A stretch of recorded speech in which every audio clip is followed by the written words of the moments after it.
ಪತಿ ಮತ್ತು ಪತ್ನಿ ಪರಸ್ಪರ ಬಟ್ಟೆಗಳಾಗಿರ್ತಾರೆ. ಹೀಗಿರುವಾಗ ನೀನು ಹೇಗೆ ನಿನ್ನನ್ನು ನಿವಸ್ತ್ರಗೊಳಿಸಿದೆ? ನಾನು ನಿನಗೆ ಎಷ್ಟು ಹತ್ತಿರವಾಗಿದ್ದೇನೆಂಬ ರಹಸ್ಯ ನಮ್ಮ ಮಧ್ಯದಲ್ಲಿ ಇರಬೇಕಾಗಿತ್ತು ಅಲ್ವಾ? ಹೀಗಿರುವಾಗ ನಿನ್ನ ಅಮ್ಮನಿಗೆ ಇದೆಲ್ಲ ಹೇಗೆ ಗೊತ್ತಾಯಿತು ಎಂಬ ಶೌರ್ಯನ ತೀಕ್ಷ್ಣವಾದ ಮಾತುಗಳಿಂದ ಶಿವಾನಿಯ ರೋಮಗಳು ಉರಿಯುತ್ತಿದ್ದವು. ಅವಳು ತನ್ನ ಪತಿಯನ್ನು ಅವಿಶ್ವಾಸದ ನೋಟದಿಂದ ನೋಡುತ್ತಿದ್ದಳು. ಆಗ ಅವನು, ಈ ರೀತಿ ನನ್ನನ್ನು ನೋಡಬೇಡ ಶಿವಾನಿ, ನಾನು ನಿನ್ನ ಪ್ರಾಣವನ್ನೇ ತೆಗೆಯುತ್ತೇನೆ. ನಿನ್ನನ್ನು ನೀನು ಸುಧಾರಿಸಿಕೊಳ್ಳಲು ನಾನು ನಿನಗೆ ಸಮಯ ಕೊಟ್ಟಿದ್ದೆ. ಆದರೆ ನೀನು ಹಾಗೂ ನಿನ್ನ ಅಮ್ಮ ಕಾಮಿನಿಯವರು ನನ್ನ ತಾಳ್ಮೆಯನ್ನು ಅನ್ಯಾಯವಾಗಿ ಬಳಸಿಕೊಂಡು ಲಾಭ ಪಡೆದುಕೊಳ್ಳುತ್ತಿದ್ದೀರಿ. ಅದು ಸಾಲದು ಅಂತ ನನಗೆ ವಿಚ್ಛೇದನದ ನೋಟಿಸನ್ನು ಬೇರೆ ಕಳುಹಿಸಿದ್ದೀರಿ. ಆದರೆ ನಿನ್ನ ಅಮ್ಮನಿಗೆ ನನ್ನ ಬಗ್ಗೆ ಸಂಪೂರ್ಣವಾಗಿ ಗೊತ್ತಿಲ್ಲ.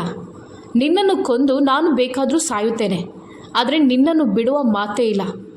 ಯಾವ ಮಾತನ್ನಿಟ್ಟುಕೊಂಡು ನೀನು ನನ್ನಿಂದ ಬೇರೆ ಆಗಬೇಕು ಅಂತ ಬಯಸ್ತಿದ್ದೀಯೋ ಅದನ್ನು ನಾನು ಈಗಲೇ ಪೂರ್ತಿ ಮಾಡುತ್ತೇನೆ ಎಂದು ಹೇಳುತ್ತಾ ಅವನು ಆಕ್ರಮಣಕಾರಿ ಶೈಲಿಯಲ್ಲಿ ಅವಳ ಕಡೆ ಮುನ್ನುಗ್ಗಿದ. ಈಗ ನೀನು ನಾಳೆ ನಿನ್ನ ಅಮ್ಮನಲ್ಲಿ ನಿನ್ನ ಪತಿ ನಿನ್ನನ್ನು ಅತ್ಯಾಚಾರ ಮಾಡಿ ನಿನ್ನನ್ನು ಎಲ್ಲೆಲ್ಲಿ ಹೇಗೆ ಮುಟ್ಟಿದ್ದಾನೆ ಅಂತ ಹೇಳು ಎಂದು ಅವನು ಹೇಳುತ್ತಿದ್ದಾಗ ಅವಳ ಉಸಿರು ಗಂಟಲಲ್ಲೇ ಸಿಕ್ಕಿ ಹಾಕಿಕೊಂಡಿತ್ತು. ಶೌರ್ಯ ತನ್ನ ಕಡೆಗೇನೆ ಬರುತ್ತಿದ್ದಾನೆ ಎಂಬುದನ್ನು ನೋಡಿದ ಶಿವಾನಿ ಒಮ್ಮೆಲೆ ತನ್ನ ಕಣ್ಣುಗಳನ್ನು ಬಿಗಿಯಾಗಿ ಮುಚ್ಚಿದಳು. ಮರುಕ್ಷಣವೇ ಶೌರ್ಯ ಅವಳ ಹತ್ತಿರ ಬಂದಿದ್ದ ಹಾಗೂ ಅವಳ ಬ್ಲೌಸ್ನ, ಅಮ್ಮ ದಯವಿಟ್ಟು ನೀವು ಏನು ಹೇಳ್ತಿದ್ದೀರಿ? ನಾನು ಈ ಮದುವೆ ಮಾಡಿಕೊಳ್ಳೋದಿಲ್ಲ. ಅವನೆಷ್ಟು ಕೋಪ ಹಾಗೂ ಹುಚ್ಚುತನ ತುಂಬಿದ ವ್ಯಕ್ತಿ ಅಂತ ನಿಮಗೆ ಗೊತ್ತಿಲ್ಲ. ನಾನು ಖಂಡಿತವಾಗ್ಲೂ ಅವನನ್ನು ಮದುವೆ ಆಗೋದಿಲ್ಲ. ನೀವು ಅವನಿಗೆ ನಿರಾಕರಿಸಿ ಬಿಡಿ ಅಂತ ಅವಳು ಹೇಳಿದಳು. ಆಗ ಅವಳ ಅಮ್ಮ, ನಾನು ಅವನನ್ನು ಹೇಗೆ ತಿರಸ್ಕರಿಸಲಿ? ಅವನು ಈ ಮನೆತನದ ಇಡೀ ಆಸ್ತಿಗೆ ಒಬ್ಬನೇ ಒಬ್ಬ ಉತ್ತರಾಧಿಕಾರಿ. ಅಂದ ಹಾಗೆ ಈ ಮನೆತನದ ಇಡೀ ಆಸ್ತಿ ನಿನ್ನ ಹೆಸರಿಗೆ ಸೇರಬೇಕಾಗಿತ್ತು. ಅದಕ್ಕೆ ನೀನು ನಿಜವಾದ ಹಕ್ಕುದಾರಳು. ಆದರೆ ಅಪ್ಪ ಎಲ್ಲವನ್ನೂ ಹಾಳು ಮಾಡಿಬಿಟ್ರು. ಅದೆಲ್ಲಿಂದಲೂ ಅನಾಥವಾಗಿ ಬಿದ್ದಿದ್ದ ಅವನಿಗೆ ಈ ಮನೆತನದಲ್ಲಿ ಆಶ್ರಯ ನೀಡಿ ಅವನೇ ಸರ್ವಸ್ವ ಅಂತ ಒಪ್ಪಿಕೊಂಡಿದ್ದಾರೆ ಹಾಗೂ ಅವನನ್ನೇ ಸ್ವಂತ ರಕ್ತ ಹಂಚಿ ಹುಟ್ಟಿಕೊಂಡ ಮಗನಂತೆ ನೋಡ್ತಿದ್ದಾರೆ. ಅವನು ಯಾರ ಕೊಳಕು ರಕ್ತ ಹಂಚಿಕೊಂಡು ಹುಟ್ಟಿದವನಂತ ಗೊತ್ತಿಲ್ಲ. ಆದರೂ ಅಪ್ಪ ಅವನನ್ನು ತಮ್ಮ ತಲೆಯ ಕಿರೀಟವನ್ನಾಗಿ ಮಾಡಿಕೊಂಡಿದ್ದಾರೆ. ಅಲ್ಲದೆ ಅವರು ಈಗಲೇ ಎಲ್ಲ ಕಾನೂನು ಪ್ರಕ್ರಿಯೆಗಳನ್ನು ಸಹ ಮಾಡಿ ಪೂರ್ಣಗೊಳಿಸಿದ್ದಾರೆ. ಅದರಂತೆ ತಮ್ಮ ಆಸ್ತಿಗೆಲ್ಲ ಅವನೇ ಹಕ್ಕುದಾರ ಅಂತ ಬರೆದಿಟ್ಟಿದ್ದಾರೆ. ಹೀಗಿರುವಾಗ ನಾನು ಅಷ್ಟು ಸುಲಭವಾಗಿ ಈ ಆಸ್ತಿಯನ್ನೆಲ್ಲ ಅವನಿಗೆ ಹೇಗೆ ಬಿಟ್ಟುಕೊಡುತ್ತೇನೆ? ನನ್ನ ಪೂರ್ವಜರ ಆಸ್ತಿ ಇದು. ನೇರವಾಗಿ ಅಲ್ಲದಿದ್ದರೂ ಪರೋಕ್ಷವಾಗಿ ಆದರೂ ನನ್ನ ಕೈಗೆ ಈ ಆಸ್ತಿ ಬರಲೇಬೇಕು. ಅದಕ್ಕೆ ಒಂದೇ ಒಂದು ಮಾಧ್ಯಮ ನೀನು ಮಾತ್ರ ಶಿವಾನಿ. ನಾನೇನು ನಿರ್ಧಾರ ತೆಗೆದುಕೊಂಡಿದ್ದೇನೆಯೋ ಅದನ್ನು ಸರಿಯಾಗಿ ಯೋಚಿಸಿ ನಿರ್ಧರಿಸಿದ್ದೇನೆ. ನನಗೆ ನನ್ನ ಅಪ್ಪನ ಗಮನವೆಲ್ಲ ಮೊದಲಿನಿಂದಲೂ ಸರಿಯಾಗಿ ಕಾಣುತ್ತಿರಲಿಲ್ಲ. ಅವರು ತನ್ನೆಲ್ಲ ಆಸ್ತಿಯನ್ನು ಶೌರ್ಯನ ಹೆಸರಿಗೆ ಮಾಡುತ್ತಾರೆ ಅಂತ ನನಗೆ ಮೊದಲೇ ಗೊತ್ತಿತ್ತು. ಹಾಗಾಗಿ ನಾನು ಬಾಲ್ಯದಿಂದಲೇ ನಿನ್ನ ಸಂಬಂಧವನ್ನು ಶೌರ್ಯನ ಜೊತೆ ಸಂಯೋಜಿಸಿದೆ. ಬಾಲ್ಯದ ಈ ಸಂಬಂಧ ಮದುವೆಯಾಗದೆ ಇನ್ನೂ ಮುರಿಯೋದಿಲ್ಲ ಎಂದು ಕಾಮಿನಿ ಅವರು ತಮ್ಮ ಮಗಳಿಗೆ ಅರ್ಥ ಮಾಡಿಸಲು ಬಯಸಿದರು. ಅವಳು ಇಷ್ಟವಿಲ್ಲದೆ ಸಾವಿರಾರು ಬಾರಿ ಹೇಳಲಾದ ಕಥೆಯನ್ನೇ ಕೇಳುತ್ತಿದ್ದಳು. ಅವಳ ಮುಖ ತುಂಬ ಬಾಡಿ ಹೋಗಿತ್ತು. ಈಗ ತನ್ನ ಮದುವೆಯ ವಿಷಯ ಬಂದಾಗ ಅವಳ ಉಸಿರು ಗಂಟಲಲ್ಲೇ ಸಿಕ್ಕಿ ಹಾಕಿಕೊಂಡಿತ್ತು. ಅವಳು ಮುಂಗೋಪತನದಿಂದ ಧೈರ್ಯ ಮಾಡಿ, ನಿನ್ನ ಮಾತಿನ ಅರ್ಥವೇನು ಅಮ್ಮ? ಮದುವೆ ನಂತರ ಏನಾಗ್ಬೋದು? ನನ್ನ ಸಂತೋಷ, ನನ್ನ ಕನಸುಗಳು, ನನ್ನ ಜೀವನ ಎಲ್ಲವೂ ಕೊನೆಗೊಳ್ಳುತ್ತದೆ. ಆ ವ್ಯಕ್ತಿಯ ಕೋಪ ಏನು ಅಂತ ಇಡೀ ಕುಟುಂಬಕ್ಕೆ ಗೊತ್ತಿದೆ. ಯಾವುದೇ ಒಂದು ವಿಷಯ ಅವನ ಮನಸ್ಥಿತಿಗೆ ವಿರುದ್ಧವಾಗಿದ್ದರೆ ಅವನ ವರ್ತನೆಯೇ ಬದಲಾಗುತ್ತದೆ. ನನ್ನ ಜೀವನ ಅವನ ಮನಸ್ಥಿತಿಯನ್ನು ಸುಧಾರಿಸಿಕೊಳ್ಳೋದ್ರಲ್ಲೇ ಕಳೆದು ಹೋಗ್ಬೋದು. ಅಲ್ಲದೆ ಪ್ರತಿ ನಿಮಿಷ ವಿಧಿಸುವ ನಿರ್ಬಂಧಗಳನ್ನೆಲ್ಲ ನನ್ನಿಂದ ಸಹಿಸಿಕೊಳ್ಳಲು ಸಾಧ್ಯವಾಗೋದಿಲ್ಲ. ಅದು ಮಾಡಬೇಡ, ಇದು ಮಾಡಬೇಡ, ಅಲ್ಲಿಗೆ ಹೋಗಬೇಡ, ಇಲ್ಲಿಗೆ ಹೋಗಬೇಡ, ಏನಿದೆಲ್ಲ? ನೀವು ಅವನ ಈ ರೀತಿಯ ವರ್ತನೆಗಳನ್ನೆಲ್ಲ ಗಮನಿಸಿದ್ದೀರಾ? ಅದು ಅಲ್ಲದೆ ಅವನು ನನಗಿಂತ 9 ವರ್ಷ ದೊಡ್ಡವನು. ತಾತ ಏನು ಯೋಚಿಸಿ ನನ್ನ ತಲೆಗೆ ಅವನನ್ನು ಕಟ್ಟುತ್ತಿದ್ದಾರೆ? ಈ ಪ್ರಪಂಚದಲ್ಲಿ ಅವನಿಗೆ ಬೇರೆ ಯಾವ ಹುಡುಗಿಯರು ಸಿಗ್ಲಿಲ್ವಾ? ನಾನೇ ಯಾಕೆ? ಆ ಮುಂಗೋಪಿ, ಕ್ರೂರಿ, ಅಸಭ್ಯ ವ್ಯಕ್ತಿಯನ್ನು ನಾನು ಸಹಿಸಿಕೊಳ್ಳಲು ಸಾಧ್ಯವಿಲ್ಲ. ಅದು ನನ್ನ ಶಕ್ತಿಗೂ ಮೀರಿದ್ದು ಅಂತ ಅವಳು ನಿಲ್ಲದೆ ಮಾತನಾಡುತ್ತಿದ್ದಳು. ಆದರೆ ತಾನು ಯಾರ ಬಗ್ಗೆ ಕೆಟ್ಟದಾಗಿ ಮಾತನಾಡುತ್ತಿದ್ದೇನೆಯೋ ಅವನೇ ತನ್ನ ಹಿಂದೆ ಬಂದು ನಿಂತುಕೊಂಡಿದ್ದಾನೆ ಎಂದು ಅವಳಿಗೆ ಗೊತ್ತಿರಲಿಲ್ಲ. ಶಿವಾನಿ, ರೂಮಿಗೆ ಹೋಗು ಅಂತ ಕಾಮಿನಿ ಅವರು ಹಲ್ಲು ಮಸಿಯುತ್ತಾ ಹೇಳುತ್ತಿದ್ದರು. ಯಾಕಂದರೆ ಅವರು ತುಂಬ ಹೊತ್ತಿನಿಂದ ಶೌರ್ಯನನ್ನು ನೋಡುತ್ತಲೇ ಇದ್ದರು ಹಾಗೂ ಕಣ್ಣಿನ ಸನ್ನೆಯಿಂದ ಶಿವಾನಿಯನ್ನು ತಡೆಯಲು ಪ್ರಯತ್ನಿಸುತ್ತಿದ್ದರು. ಆದರೆ ಆ ಶಿವಾನಿ ಒಮ್ಮೆ ಮಾತನಾಡಲು ಬಾಯಿ ತೆರೆದರೆ ಮತ್ತೆ ಸುಲಭವಾಗಿ ನಿಲ್ಲಿಸುವವಳು ಆಗಿರಲಿಲ್ಲ ಹಾಗೂ ಅವಳಿಗೆ ತನ್ನ ಅಮ್ಮನ ಸನ್ನೆಯೂ ಅರ್ಥವಾಗಿರಲಿಲ್ಲ. ಅದರ ನಂತರ ಕಾಮಿನಿ ಅವರು ಜೋರಾಗಿ ಗದರಿಸಿದ ಮೇಲೆಯೇ ಅವಳು ಮೌನವಾದಳು. ಆದರೂ ಅವಳು ಪುನಃ, ಅಮ್ಮ ಅಂತ ಮತ್ತೆ ಪ್ರತಿಭಟಿಸಲು ನೋಡಿದಾಗ ಅವರು, ಶಿವಾನಿ, ನಿನಗೆ ನಾನು ಹೇಳಿದ್ದು ಕೇಳಿಸ್ಲಿಲ್ವಾ ಅಂತ ತುಂಬ ಕಠೋರವಾಗಿ ಕೇಳಿದರು. ಆಗ ಅವಳ ಕಣ್ಣಲ್ಲಿ ನೀರು ಹರಿದಿತ್ತು. ಅಲ್ಲೇ ತನ್ನ ಜೇಬಿಗೆ ಕೈಗಳನ್ನು ಹಾಕಿ ನಿಂತಿದ್ದ ಶೌರ್ಯ ತಣ್ಣನೆಯ ಕಣ್ಣುಗಳಿಂದ ಕಾಮಿನಿಯವರನ್ನು ನೋಡುತ್ತಲೇ ಇದ್ದ. ಆಗ ಕಾಮಿನಿಯವರು ಅವನ ಹತ್ತಿರ ಬಂದು ಮೃದುವಾದ ಸ್ವರದಲ್ಲಿ, ಏನಾದರೂ ಕೆಲಸ ಇತ್ತ ಶೌರ್ಯ ಅಂತ ಕೇಳಿದರು. ಆಗ ಅವನು, ಕೆಲಸ ಇತ್ತು ಆಂಟಿ, ಆದರೆ ಈಗ ನನಗೆ ಬೇರೆ ಏನೋ ಮಾಡಬೇಕಾಗಿದೆ ಅಂತ ಅನ್ನಿಸ್ತಿದೆ. ಬಹುಶಃ ನಿಮ್ಮ ಮಗಳ ಕಡೆಯಿಂದ ಈ ಮದುವೆಗೆ ಹಲವಾರು ವಿರೋಧಗಳಿವೆ ಎಂದು ತೋರುತ್ತಿದೆ ಎಂಬ ಶೌರ್ಯನ ಮಾತಿಗೆ ಕಾಮಿನಿಯವರು ಮುಖಭಾವದೊಂದಿಗೆ ಅಸಮ್ಮತಿಯನ್ನು ವ್ಯಕ್ತಪಡಿಸುತ್ತಿದ್ದರು. ಇಲ್ಲ ಇಲ್ಲ, ಇದು ನಿಮ್ಮ ಸಮಸ್ಯೆ ಅಲ್ಲ ಶೌರ್ಯ. ನಾನು ನನ್ನ ಮಗಳನ್ನು ಹೇಗೆ ನಿಭಾಯಿಸಬೇಕು ಅಂತ ತಿಳಿದುಕೊಂಡಿದ್ದೇನೆ ಅಂತ ಅವರವನಿಗೆ ಅರ್ಥ ಮಾಡಿಸಲು ಪ್ರಯತ್ನಿಸಿದರು. ಎಷ್ಟೇ ಬೆಲೆ ತೆತ್ತರೂ ಸರಿಯೇ, ಈ ಸಂಬಂಧವನ್ನು ಕಾಮಿನಿಯವರು ಕೈ ಬಿಡಲು ಬಯಸಲಿಲ್ಲ. ಶೌರ್ಯನ ಜೊತೆ ಮದುವೆ ಅಂದರೆ ಕೋಟಿ ಕೋಟಿ ಆಸ್ತಿ ಅವರ ಕೈಗೆ ಬರುವ ಸಂದರ್ಭ ಅದು. ಅಲ್ಲದೆ ಆ ಆಸ್ತಿಯೆಲ್ಲ ಅವರದ್ದಾಗಿತ್ತು. ಅವರ ತಂದೆ ತಮ್ಮ ಭಾವನೆಗಳಿಗೆ ಕಟ್ಟು ಬಿದ್ದು ಈ ಎಲ್ಲ ಆಸ್ತಿಯನ್ನು ಯಾವನೋ ಒಬ್ಬ ಅನಾಥನಿಗೆ ಬರೆದುಕೊಟ್ಟಿದ್ದರು. ಮದುವೆ ದಿನಾಂಕ ನಿಗದಿಯಾಗಿದೆ ಆಂಟಿ, ಮದುವೆ 1 ವಾರದ ನಂತರ. ಆದರೆ ನಿಮ್ಮ ಮಗಳ ಮನಸ್ಸು ಈಗ 7ನೇ ಸ್ವರ್ಗದಲ್ಲಿದೆ ಎಂಬ ಶೌರ್ಯನ ಮಾತುಗಳಿಂದ ಕಾಮಿನಿ ಅವರು ಆಶ್ಚರ್ಯಪಟ್ಟಿದ್ದರು. 1 ವಾರನ? ಆದರೆ ಅಪ್ಪ ನನಗೆ ಇದರ ಬಗ್ಗೆ ಏನೂ ಹೇಳಲೇ ಇಲ್ಲ ಅಂತ ಅವರು ಕೇಳಿದಾಗ ಅವನು, ನಾನು ಹೇಳ್ತಿದ್ದೇನೆ ತಾನೆ, ಅದು ಸಾಕಾಗೋದಿಲ್ವಾ ಎಂಬ ಅವನ ಕಠೋರವಾದ ಪ್ರಶ್ನೆಗೆ ಅವರು ಕಕ್ಕಾಬಿಕ್ಕಿಯಾಗಿ, ಸರಿ ಸರಿ, ಎಲ್ಲವೂ ನೀವಂದುಕೊಂಡಂತೆ ಆಗಬಹುದು ಎಂದು ಅವರು ಮುಖ ಊದಿಸಿಕೊಂಡೇ ಹೇಳಿದ್ದರು. ಆಗ ಶೌರ್ಯ, ಸರಿ, ಹಾಗಾದರೆ ಇನ್ನು ಮುಂದೆ ಏನೂ ಸಹ ಹೆಚ್ಚು ಕಡಿಮೆ ಆಗೋದಿಲ್ಲ ಅಂತ ಭಾವಿಸುತ್ತೇನೆ ಎಂದು ಹೇಳಿ ಅಲ್ಲಿಂದ ಹೊರಟು ಹೋದ. ಕ್ಷಣಾರ್ಧದಲ್ಲಿ ಕಾಮಿನಿಯವರ ಮನಸ್ಸು ಕದಲಿತ್ತು. ಅಪ್ಪ ಈ ರೀತಿ ಹೇಗೆ ಮಾಡಲು ಸಾಧ್ಯ? 1 ವಾರದ ಅಂತರದಲ್ಲಿ ಹೇಗೆ ಮದುವೆ ಮಾಡಬಹುದು ಎಂದು ಯೋಚಿಸುತ್ತಾ ಕಾಮಿನಿಯವರು ಅಲ್ಲೇ ಸೋಫಾದ ಮೇಲೆ ಕುಸಿದು ಕುಳಿತರು. ಅವರಿಗೆ ಶಿವಾನಿಯದ್ದೇ ಚಿಂತೆಯಾಗಿತ್ತು. ಅವಳು ಯಾವುದೇ ರೀತಿಯಿಂದಲೂ ಈ ಮದುವೆಗೆ ಒಪ್ಪಿಗೆ ನೀಡುತ್ತಿರಲಿಲ್ಲ. ಅವಳನ್ನು ಒಪ್ಪಿಸುವುದು ನವಿಲಿನ ಕಣ್ಣಲ್ಲಿ ನೀರು ತರಿಸುವುದಕ್ಕೆ ಸಮಾನವಾಗಿತ್ತು.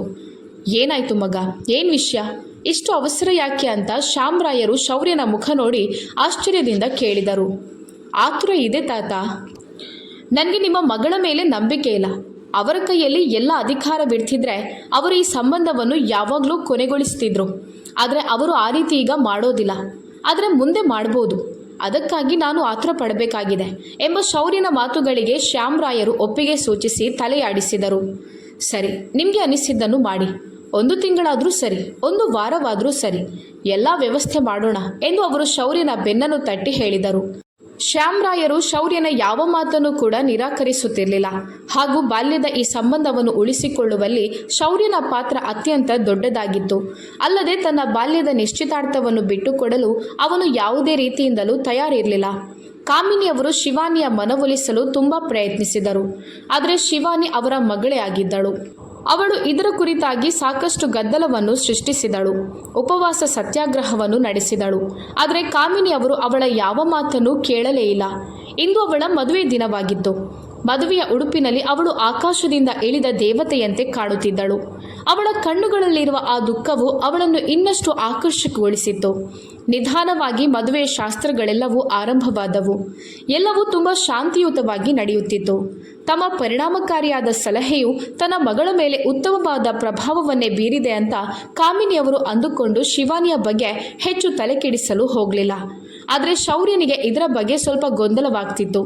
ಅವನು ಕಾಮಿನಿಯ ಕಡೆಯಿಂದಲೂ ಶಿವಾನಿಯ ಕಡೆಯಿಂದಲೂ ಸ್ವಲ್ಪ ಯೋಚಿಸಿ ಗೊಂದಲಕ್ಕೀಡಾಗಿದ್ದ.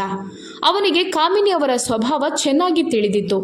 ಅವರು ಇಷ್ಟೊಂದು ಮೌನವಾಗಿ ಎಲ್ಲ ಕೆಲಸದಲ್ಲೂ ನಿರತರಾಗಿದ್ದಾರೆ ಎಂಬುದನ್ನು ನೋಡಿ ಶೌರ್ಯನಿಗೆ ನಂಬಲು ಸಾಧ್ಯವಾಗುತ್ತಿರಲಿಲ್ಲ. ಶೌರ್ಯ ಶಾಂತನಾಗಿ ತನ್ನ ತಾತನ ಕಡೆ ತಿರುಗಿದ. ವಿದಾಯದ ಗದ್ದಲ ಶುರುವಾಗಿತ್ತು. ಆದರೆ ಆ ಕ್ಷಣ ಕಾಮಿನಿಯವರು ಕೋಣೆಯಿಂದ ತುಂಬ ಭಯಭೀತರಾಗಿ ಹೊರಗೆ ಬಂದರು. ಅವರ ಮುಖದ ಮೇಲೆ ಇದ್ದಂಥ ಕಳೆಯು ಮಾಯವಾಗಿತ್ತು. ಏನಾಯಿತು ಕಾಮಿನಿ, ಎಲ್ಲವೂ ಸರಿಯಿದೆ ತಾನೆ ಅಂತ ಶ್ಯಾಮರಾಯರು ತಮ್ಮ ಮಗಳ ಮುಖ ನೋಡಿ ಆತಂಕದಿಂದ ಕೇಳಿದರು. ಇಲ್ಲ ಅಪ್ಪ, ಅದು ಶಿವಾನಿ ಕೋಣೆಯಲ್ಲಿ ಇಲ್ಲ, ಎಲ್ಲಿಗೆ ಹೋಗಿದ್ದಾಳಂತ ಗೊತ್ತಾಗ್ತಿಲ್ಲ ಎಂಬ ಅವರ ಮಂದ ಧ್ವನಿಯು ಶೌರ್ಯನ ಹಣೆಯನ್ನು ಕೂಡ ಸ್ಪರ್ಶಿಸಿತ್ತು. ಅವನ ನರಗಳು ತಕ್ಷಣವೇ ಉದ್ವಿಗ್ನಗೊಂಡವು. ನೀನೇನು ಹೇಳ್ತಿದ್ದಿ? ಇದು ಹೇಗೆ ಸಾಧ್ಯ? ಒಳಗೆ ಹೋಗಿ ಸರಿಯಾಗಿ ನೋಡು, ಅಲ್ಲೇ ಎಲ್ಲೋ ಇರ್ಬೋದು ಎಂದು ಶ್ಯಾಮರಾಯರು ತಮ್ಮ ಮಗಳ ಮುಖದ ಭಾವನೆಯನ್ನು ಅರ್ಥ ಮಾಡಿಕೊಂಡು ಹೇಳಿದರು. ಕಾಮಿನಿಯವರು ತಮ್ಮ ಅಪ್ಪನ ಮುಖ ನೋಡಿ, ಇಲ್ಲ ಅಪ್ಪ, ಅವಳು ಒಳಗೆ ಎಲ್ಲೂ ಇಲ್ಲ ಎಂದು ಅಳುತ್ತಲೇ ಹೇಳಿದಾಗ ಶೌರ್ಯ ಹಲ್ಲನ್ನು ಕಡಿಯುತ್ತಾ ಅವಳು ಓಡಿ ಹೋಗಿದ್ದಾಳಾ ಅಥವಾ ಓಡಿಸಿದ್ದೀರಾ ಎಂದು ಕಟುವಾಗಿಯೇ ಕೇಳಿದ್ದ. ಆಗ ಕಾಮಿನಿ ಅವರು ಕೋಪಭರಿತವಾದ ನೋಟದೊಂದಿಗೆ ಅವನನ್ನೇ ನೋಡುತ್ತಾ, ನೀವೇನು ಹೇಳ್ತಿದ್ದೀರಿ, ನಾನು ಯಾಕೆ ಹಾಗೆ ಮಾಡಬೇಕು ಎಂದು ಕೇಳಿದರು. ಅಲ್ಲ ಅತ್ತಿಗೆ, ಒಳಗೆ ನಿಮ್ಮ ಮಗಳು ಇಲ್ಲ ಎಂದಾದ ಮೇಲೆ ಯಾರೊಂದಿಗಾದರೂ ಓಡಿ ಹೋಗಿದ್ದಾಳೆ ಎಂದು ಕಾಮಿನಿಯ ಅತ್ತಿಗೆ ಮಮತಾರವರು ತಮ್ಮ ಬಾಯಿಯ ಮೇಲೆ ಕೈಯಿಟ್ಟುಕೊಂಡು ವಿಷಾದದಿಂದ ಕೇಳಿದಾಗ ಕಾಮಿನಿಯವರು ಕೋಪದಿಂದ, ಸ್ವಲ್ಪ ಸುಮ್ಮನಿರ್ತೀಯಾ, ನಡುವೆ ಮಾತನಾಡುವ ಅಗತ್ಯವಿಲ್ಲ ಅಂತ ಗದರಿಸಿದ್ರು. ಅರೆ ನೋಡಿಲಿ, ಮಗಳನ್ನು ಹದ್ದುಬಸ್ತಲ್ಲಿ ಇಟ್ಟುಕೊಳ್ಳಲಂತೂ ಸಾಧ್ಯವಾಗಲಿಲ್ಲ. ಹಾಗಾಗಿ ಅವಳು ಯಾವುದೋ ಪ್ರೇಮಿಯ ಜೊತೆ ಎಂದು ಅವರು ತಮ್ಮ ನಾಲಿಗೆಗೆ ಲಗಾಮು ಹಾಕದೆ ಮಾತನಾಡುತ್ತಿರುವಾಗ, ಸಾಕು ನಿಲ್ಲಿಸಿ ಎಂಬ ಶೌರ್ಯನ ಕಠೋರವಾದ ಧ್ವನಿ ಎಲ್ಲ ಕಡೆ ಪ್ರತಿಧ್ವನಿಸಿ ಒಂದು ಕ್ಷಣ ಆ ವಾತಾವರಣವೇ ಮೌನವಾಯಿತು. ಅವಳು ನನ್ನ ಪತ್ನಿ, ನನ್ನ ಗೌರವ. ಅವಳು ಎಲ್ಲೇ ಇದ್ರೂ ಈ ಶೌರ್ಯ ಅವಳನ್ನು ಹುಡುಕಿ ತರುತ್ತಾನೆ. ಆದರೆ ಅವಳ ಚರಿತ್ರೆಯ ಮೇಲೆ ಯಾರಾದರೂ ಬೆರಳೆತ್ತಿ ಮಾತನಾಡಿದರೆ ನನಗಿಂತ ಕೆಟ್ಟವ ಯಾರೂ ಇರೋದಿಲ್ಲ ಎಂದು ಹೇಳುತ್ತಾ ಶೌರ್ಯ ಎಲ್ಲರ ಬಾಯಿ ಮುಚ್ಚಿಸಿ ಕಾಮಿನಿಯವರ ಕಡೆ ತಿರುಗಿದ. ನನ್ನ ಪತ್ನಿ ಎಲ್ಲಿದ್ದಾಳೆ, ಯಾವ ಸ್ಥಿತಿಯಲ್ಲಿದ್ದಾಳೆ ಎಂಬುದನ್ನು ನಾನು ಪತ್ತೆ ಹಚ್ಚೇ ತೀರುತ್ತೇನೆ. ಆದರೆ ಇದೆಲ್ಲದರಲ್ಲಿ ನಿಮ್ಮ ಕೈವಾಡ ಇದೆ ಅಂತ ಗೊತ್ತಾದರೆ ನಂತರ ನಿಮ್ಮನ್ನು ಸಂಭಾಳಿಸಿಕೊಳ್ಳಲು ಯಾರೂ ಉಳಿಯೋದಿಲ್ಲ ಎಂದು ಹೇಳುತ್ತಾ ಅವನು ವೇಗವಾದ ಹೆಜ್ಜೆಗಳೊಂದಿಗೆ ಹೊರ ನಡೆದ. ಅವನ ಅಂಗರಕ್ಷಕರು ಅವನನ್ನು ಹಿಂಬಾಲಿಸಿದರು. ಇದೆಲ್ಲ ಸರಿ ಕಾಣೋದಿಲ್ಲ ಕಾಮಿನಿ, ಅವಳು ಎಲ್ಲೇ ಇದ್ರೂ ಬೇಗ ಸಿಗಲಿ ಅಂತ ಪ್ರಾರ್ಥಿಸುತ್ತೇನೆ. ಇಲ್ಲದಿದ್ದರೆ ಶೌರ್ಯನ ಕೋಪದಿಂದ ನಿಮ್ಮನ್ನು ರಕ್ಷಿಸಲು ಯಾರಿಗೂ ಸಾಧ್ಯವಿಲ್ಲ ಎಂದು ಶ್ಯಾಮರಾಯರು ತಮ್ಮ ದುಃಖವನ್ನು ವ್ಯಕ್ತಪಡಿಸಿದರು. ಅಲ್ಲದೆ ಕಾಮಿನಿ ಅವರು ಸ್ವತಃ ಚಿಂತೆಯಲ್ಲಿ ಮುಳುಗಿದ್ದರು ಹಾಗೂ ತಮ್ಮ ಮಗಳಿಗೆ ಕರೆ ಮೇಲೆ ಕರೆ ಮಾಡುತ್ತಿದ್ದರು. ಅವಳಿಗೆ ಅಷ್ಟು ಚೆನ್ನಾಗಿ ವಿವರಿಸಿದ್ದರೂ ಕೂಡ ಅವಳು ಅರ್ಥ ಮಾಡಿಕೊಂಡಿರಲಿಲ್ಲ. ಹೀಗೆ ಅವರು ಮೇಲಿಂದ ಮೇಲೆ ಕರೆ ಮಾಡುತ್ತಲೇ ಇದ್ದರು. ಆ ಹುಡುಗಿ ಫೋನ್ ಎತ್ತುವುದು ಬಿಟ್ಟು ಅದನ್ನು ನೋಡಲು ಸಹ ಹೋಗಲಿಲ್ಲ. ಮದುವೆಯ ಉಡುಪನ್ನು ಧರಿಸಿ ಅವಳು ಓಡುತ್ತಲೇ ಇದ್ದಳು. ಅವಳಿಗೆ ಎಲ್ಲಿಗೆ ಹೋಗಬೇಕೆಂಬುದೇ ಗೊತ್ತಿರಲಿಲ್ಲ. ಅವಳಿಗೆ ತನ್ನ ಅಮ್ಮನ ಮೇಲೆ ಕೋಪ ಉಕ್ಕಿ ಬರುತ್ತಿತ್ತು ಹಾಗೂ ತನ್ನನ್ನು ಮದುವೆಯಾಗ ಹೊರಟ ಆ ವ್ಯಕ್ತಿಯ ಮೇಲೆಯೂ ಸಹ ಅವಳಿಗೆ ಕೋಪ ಬರುತ್ತಿತ್ತು. ಅವಳು ಮದುವೆಗಿಂತ ಮೊದಲೇ ಅಲ್ಲಿಂದ ಹೊರಡಬೇಕೆಂದುಕೊಂಡಿದ್ದಳು. ಆದರೆ ಅವಳಿಗೆ ಅವಕಾಶವೇ ಸಿಕ್ಕಿರಲಿಲ್ಲ. ಮದುವೆಯ ವಿಧಿವಿಧಾನ ಮುಗಿದ ನಂತರ ಎಲ್ಲ ಜನರು ಹೊರಗಡೆ ಹೋದ ಮೇಲೆ ಅವಳು ವಾಶ್ರೂಮ್ಗೆ ಹೋಗುವ ನೆಪವೊಡ್ಡಿ ಮೆಲ್ಲನೆ ಕೋಣೆಯಿಂದ ಹೊರಗೆ ಹೋಗಿದ್ದಳು. ಮನೆಯ ಎಲ್ಲ ಮೂಲೆ ಮೂಲೆಯೂ ಅವಳಿಗೆ ಚಿರಪರಿಚಿತವಾಗಿತ್ತು. ಕದ್ದು ಮುಚ್ಚಿ ಹೊರಗಡೆ ಹೋಗುವುದು ಅವಳಿಗೆ ಕಠಿಣವಾದ ಕೆಲಸವಾಗಿರಲಿಲ್ಲ. ಆದರೆ ಅವಳು ಯಾವುದೇ ಯೋಜನೆಯನ್ನು ಮೊದಲೇ ಹಾಕದೆ ಓಡಿ ಹೋಗಿರುವುದು ಅವಳ ಸಮಸ್ಯೆಯಾಗಿತ್ತು. ಆದರೂ ಅವಳು ಅಮ್ಮ ಹಾಗೂ ಶೌರ್ಯನಿಂದ ಸೇಡು ತೀರಿಸಬೇಕೆಂದುಕೊಂಡಳು. ಯಾಕಂದರೆ ಎಲ್ಲರೂ ಕೂಡ ಅವರವರ ಸ್ವಾರ್ಥವನ್ನು ಬಯಸುತ್ತಿದ್ದರು. ಯಾರೂ ಸಹ ಅವಳ ಆಸೆ ಏನು ಅಂತ ಕೇಳಿರಲಿಲ್ಲ. ಹೀಗೆ ಅವಳು ಒಂದು ಕಡೆ ನಿಂತು ಆಳವಾದ ಉಸಿರನ್ನು ತೆಗೆದುಕೊಳ್ಳುತ್ತಾ, ಮಿಸ್ಟರ್ ಶೌರ್ಯ, ಈ ಶಿವಾನಿಯನ್ನು ಪಡೆದುಕೊಳ್ಳೋದು ತುಂಬ ಸುಲಭ ಅಂತ ಅಂದುಕೊಂಡ್ಬಿಟ್ಯಾ? ಆದರೆ ಇದು ನಿನ್ನ ಭ್ರಮೆ. ಕೇವಲ ನಾನು ನಿನ್ನನ್ನು ಮದುವೆಯಾದೆ ಎಂದ ಮಾತ್ರಕ್ಕೆ ನಾನು ನಿನ್ನ ದಾಸಿ ಆಗೋದಿಲ್ಲ. ನಾನೀಗಲೂ ನನ್ನ ಇಚ್ಛೆಯ ಮಾಲೀಕಳಾಗಿದ್ದೇನೆ. ನಾನೇನು ಮಾಡಬೇಕು ಅಂತ ಅಂದುಕೊಂಡಿದ್ದೇನೆಯೋ ಅದನ್ನು ಮಾಡಿಯೇ ತೀರುತ್ತೇನೆ. ನನ್ನನ್ನು ಯಾರೂ ಸಹ ತಡೆಯಲು ಸಾಧ್ಯವಿಲ್ಲ. ನಿನ್ನಿಂದಂತೂ ಅದು ಸಾಧ್ಯವಿಲ್ಲದ ಮಾತು ಎಂದು ಅವಳು ಮನಸ್ಸಿನಲ್ಲಿಯೇ ಶೌರ್ಯನೊಂದಿಗೆ ಸಂವಾದ ನಡೆಸುತ್ತಾ ರಸ್ತೆಯ ಬದಿಗೆ ಬಂದು ಆ ಕಡೆ ಈ ಕಡೆ ನೋಡಿ ತನ್ನ ದಿಕ್ಕನ್ನು ನಿಶ್ಚಯಿಸತೊಡಗಿದಳು. ಹೀಗೆ ಅವಳು ತನ್ನ ಮನೆಯಿಂದ ತುಂಬ ದೂರ ಓಡಿ ಬಂದಿದ್ದಳು. ಅವಳು ಇದ್ದಂಥ ಪ್ರದೇಶ ನಿರ್ಜನವಾಗಿದ್ದರಿಂದ ಅವಳು ಅದಕ್ಕೋಸ್ಕರನೇ ತನ್ನ ಮನೆಯ ಹಿಂಭಾಗದ ಕಾಡಿನ ಕಡೆ ಇರುವಂತಹ ದಾರಿಯನ್ನೇ ಆಯ್ಕೆ ಮಾಡಿದ್ದಳು. ಅಲ್ಲಿಂದ ಅವಳು ಓಡಿ ಹೋಗುವುದು ತುಂಬ ಸುಲಭವಾಗಿತ್ತು. ಯಾರೂ ಕೂಡ ಅವಳನ್ನು ಹಿಡಿಯುವವರಿಲ್ಲ ಎಂಬ ತಪ್ಪು ಕಲ್ಪನೆ ಅವಳಲ್ಲಿತ್ತು. ಅಲ್ಲದೆ ಶೌರ್ಯನನ್ನು ಇಷ್ಟರವರೆಗೆ ಯಾರು ತಡೆದಿದ್ದಾರೆ ಅಂತ ಈಗ ತಡೆಯುವವರು ಇದ್ದಾರೆ. ಈ ರೀತಿ ಅವಳು ತನ್ನ ಮೇಲೆ ಹೊದ್ದುಕೊಂಡ ಶಾಲನ್ನು ಗಟ್ಟಿಯಾಗಿ ಹಿಡಿಯುತ್ತಾ ತನ್ನ ಮನಸ್ಸಿಗೆ ತೋರಿದ ದಾರಿಯನ್ನು ಹಿಡಿದಳು. ಆಗ ಒಮ್ಮೆಲೆ ಅವಳ ಹತ್ತಿರದಿಂದ ಒಂದು ಕಾರು ವೇಗವಾಗಿ ಹಾದು ಹೋಗಿ ಸ್ವಲ್ಪ ದೂರದಲ್ಲಿ ನಿಂತು ಪುನಃ ತಿರುಗಿತು.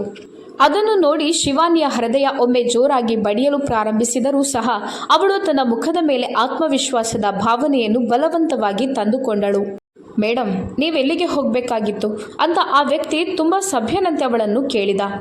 ಅದು ನಾನು ಸ್ಟಾಪ್ವರೆಗೂ ಹೋಗಬೇಕಾಗಿತ್ತು, ಬಿಡ್ತೀರಾ ಅಂತ ಶಿವಾನಿ ಸಾಮಾನ್ಯವಾಗಿ ಕೇಳಿದ್ದಳು. ಆಗ ಅವನು ತನ್ನ ಕಾರಿನ ಹಿಂದಿನ ಬಾಗಿಲನ್ನು ತೆರೆದ. ಶಿವಾನಿ ತನ್ನಲ್ಲಿದ್ದ ಎಲ್ಲ ಆಭರಣಗಳನ್ನು ಒಂದು ಚಿಕ್ಕ ಬ್ಯಾಗಿನಲ್ಲಿ ಹಾಕಿಟ್ಟಿದ್ದಳು. ಅವಳು ಆ ಬ್ಯಾಗನ್ನು ತನ್ನ ಭುಜದಲ್ಲಿ ನೇತಾಡಿಸಿ ಆ ಗಾಡಿಯನ್ನು ಹತ್ತಿ ಕುಳಿತಳು. ಆ ಕಾರು ನಿರ್ಜನ ರಸ್ತೆಯಲ್ಲಿ ಓಡುತ್ತಿತ್ತು. ಮಧ್ಯ ಮಧ್ಯದಲ್ಲಿ ಕೆಲವೊಂದು ವಾಹನಗಳು ಹೋಗುತ್ತಿದ್ದವು. ಕಾರಿನಲ್ಲಿ ಕುಳಿತಿದ್ದ ಆ ವ್ಯಕ್ತಿ ತನ್ನ ಮೊಬೈಲನ್ನು ತೆಗೆದು ಯಾರಿಗೋ ಆಗಾಗ ಮೆಸೇಜ್ ಮಾಡುತ್ತಿದ್ದ. ಅಣ್ಣ, ಇದು ಯಾವ ದಾರಿ? ಬಸ್ ಸ್ಟಾಪ್ ಈ ದಾರಿಯಲ್ಲಿ ಸಿಗೋದಿಲ್ಲ. ನೀವು ನನ್ನನ್ನು ಎಲ್ಲಿಗೆ ಕರೆದುಕೊಂಡು ಹೋಗ್ತಿದ್ದೀರಿ ಎಂದು ಕೇಳುತ್ತಿದ್ದಂತೆಯೇ ಶಿವಾನಿಗೆ ತನ್ನ ತಪ್ಪಿನ ಅರಿವಾಗತೊಡಗಿತ್ತು. ಆಗ ಆ ವ್ಯಕ್ತಿ ತಕ್ಷಣವೇ ಇದು ಶಾರ್ಟ್ ಕಟ್ ಮೇಡಮ್ ಎಂದು ಹೇಳಿದ. ಆಗ ಅವಳು ಶಾರ್ಟ್ ಕಟ್ ಇರಲಿ, ನೀನು ಕಾರನ್ನು ನಿಲ್ಲಿಸು ಎಂದು ಅವಳು ಕಿರುಚುತ್ತಾ ಹೇಳಿದಳು. ಆದರೆ ಅವನು ಅದನ್ನು ಕೇಳಿಸಿಕೊಳ್ಳಲಿಲ್ಲ. ಆಗ ಶಿವಾನಿ ಅವನ ಕಾರಿನ ಸ್ಟೇರಿಂಗ್ ಮೇಲೆ ಕೈಯಿಟ್ಟು ಕಾರನ್ನು ತಿರುಗಿಸತೊಡಗಿದಳು. ಅದರಿಂದಾಗಿ ಕಾರು ತನ್ನ ಸಮತೋಲನವನ್ನು ಕಳೆದುಕೊಳ್ಳುವಂತಿತ್ತು. ಆಗ ಆ ಡ್ರೈವರ್ ಒಮ್ಮೆಲೆ ಕಾರನ್ನು ನಿಲ್ಲಿಸಿದ. ಶಿವಾನಿ ತಕ್ಷಣವೇ ಬಾಗಿಲನ್ನು ತೆರೆದು ಓಡತೊಡಗಿದಳು. ಡ್ರೈವರ್ ಅವಳ ಹಿಂದೆಯೇ ಓಡಿದ. ಅವನು ಶಿವಾನಿಯನ್ನು ಹಿಡಿಯಲು ಮುಂದಾದಾಗ ಅವಳ ಶಾಲ್ ಅವನ ಕೈಗೆ ಸಿಕ್ಕಿತು. ಅವಳು ಒಮ್ಮೆಲೆ ಎಡವಿ ಬಿದ್ದಳು. ಅದರಿಂದಾಗಿ ಅವಳ ಬ್ಯಾಗ್ ಅವಳ ಕೈಯಿಂದ ತಪ್ಪಿ ಮರದ ಕೊಂಬೆಯಲ್ಲಿ ಹೋಗಿ ಬಿದ್ದಿತ್ತು. ಆಗ ಆ ಡ್ರೈವರ್ ವ್ಯಂಗ್ಯ ನಗುವನ್ನು ಬೀರುತ್ತಾ ಅವಳ ಶಾಲನ್ನು ತನ್ನ ಕುತ್ತಿಗೆಯ ಮೇಲೆ ಸುತ್ತಿ ತನ್ನ ಮೀಸೆಯನ್ನು ತಿರುಗಿಸತೊಡಗಿದ. ಆಗ ಅವಳು, ನನ್ನಿಂದ ದೂರ ಇರು, ಹತ್ತಿರ ಬರಬೇಡ, ನಿನ್ನನ್ನು ಜೀವಂತವಾಗಿ ಸಾಯಿಸುತ್ತೇನೆ ಅಂತ ಗದರಿಸುತ್ತಿದ್ದಳು. ಹಾಗೂ ಶಿವಾನಿ ತನ್ನ ಮೊಬೈಲ್ನಲ್ಲಿ ಬಿಡದೆ ಬರುತ್ತಿರುವ ಶೌರ್ಯ ಸಿಂಹನ ಕಾಲನ್ನು ಸಹ ನೋಡುತ್ತಿದ್ದಳು. ಅನಂತರ ಮೆಲ್ಲನೆ ಅವಳು ಆ ಕಾಲನ್ನು ರಿಸೀವ್ ಮಾಡಿಟ್ಟಳು. ನನ್ನ ಹತ್ತಿರ ಬಾ, ನನ್ನನ್ನು ಸಂತೋಷಪಡಿಸು, ನಾನು ನಿನ್ನನ್ನು ಸಂತೋಷಪಡಿಸುತ್ತೇನೆ ಅಂತ ಆ ಡ್ರೈವರ್ ಹೇಳಿದಾಗ ಮೊಬೈಲ್ ಮೇಲೆ ಶೌರ್ಯನ ಧ್ವನಿ ಕಠೋರವಾಗಿ ಪ್ರತಿಧ್ವನಿಸ್ತಿತ್ತು. ಶಿವಾನಿ, ನೀನೀಗ ಎಲ್ಲಿದ್ಯಾ ಅಂತ ಅವನು ಕೇಳುತ್ತಲೇ ಇದ್ದ.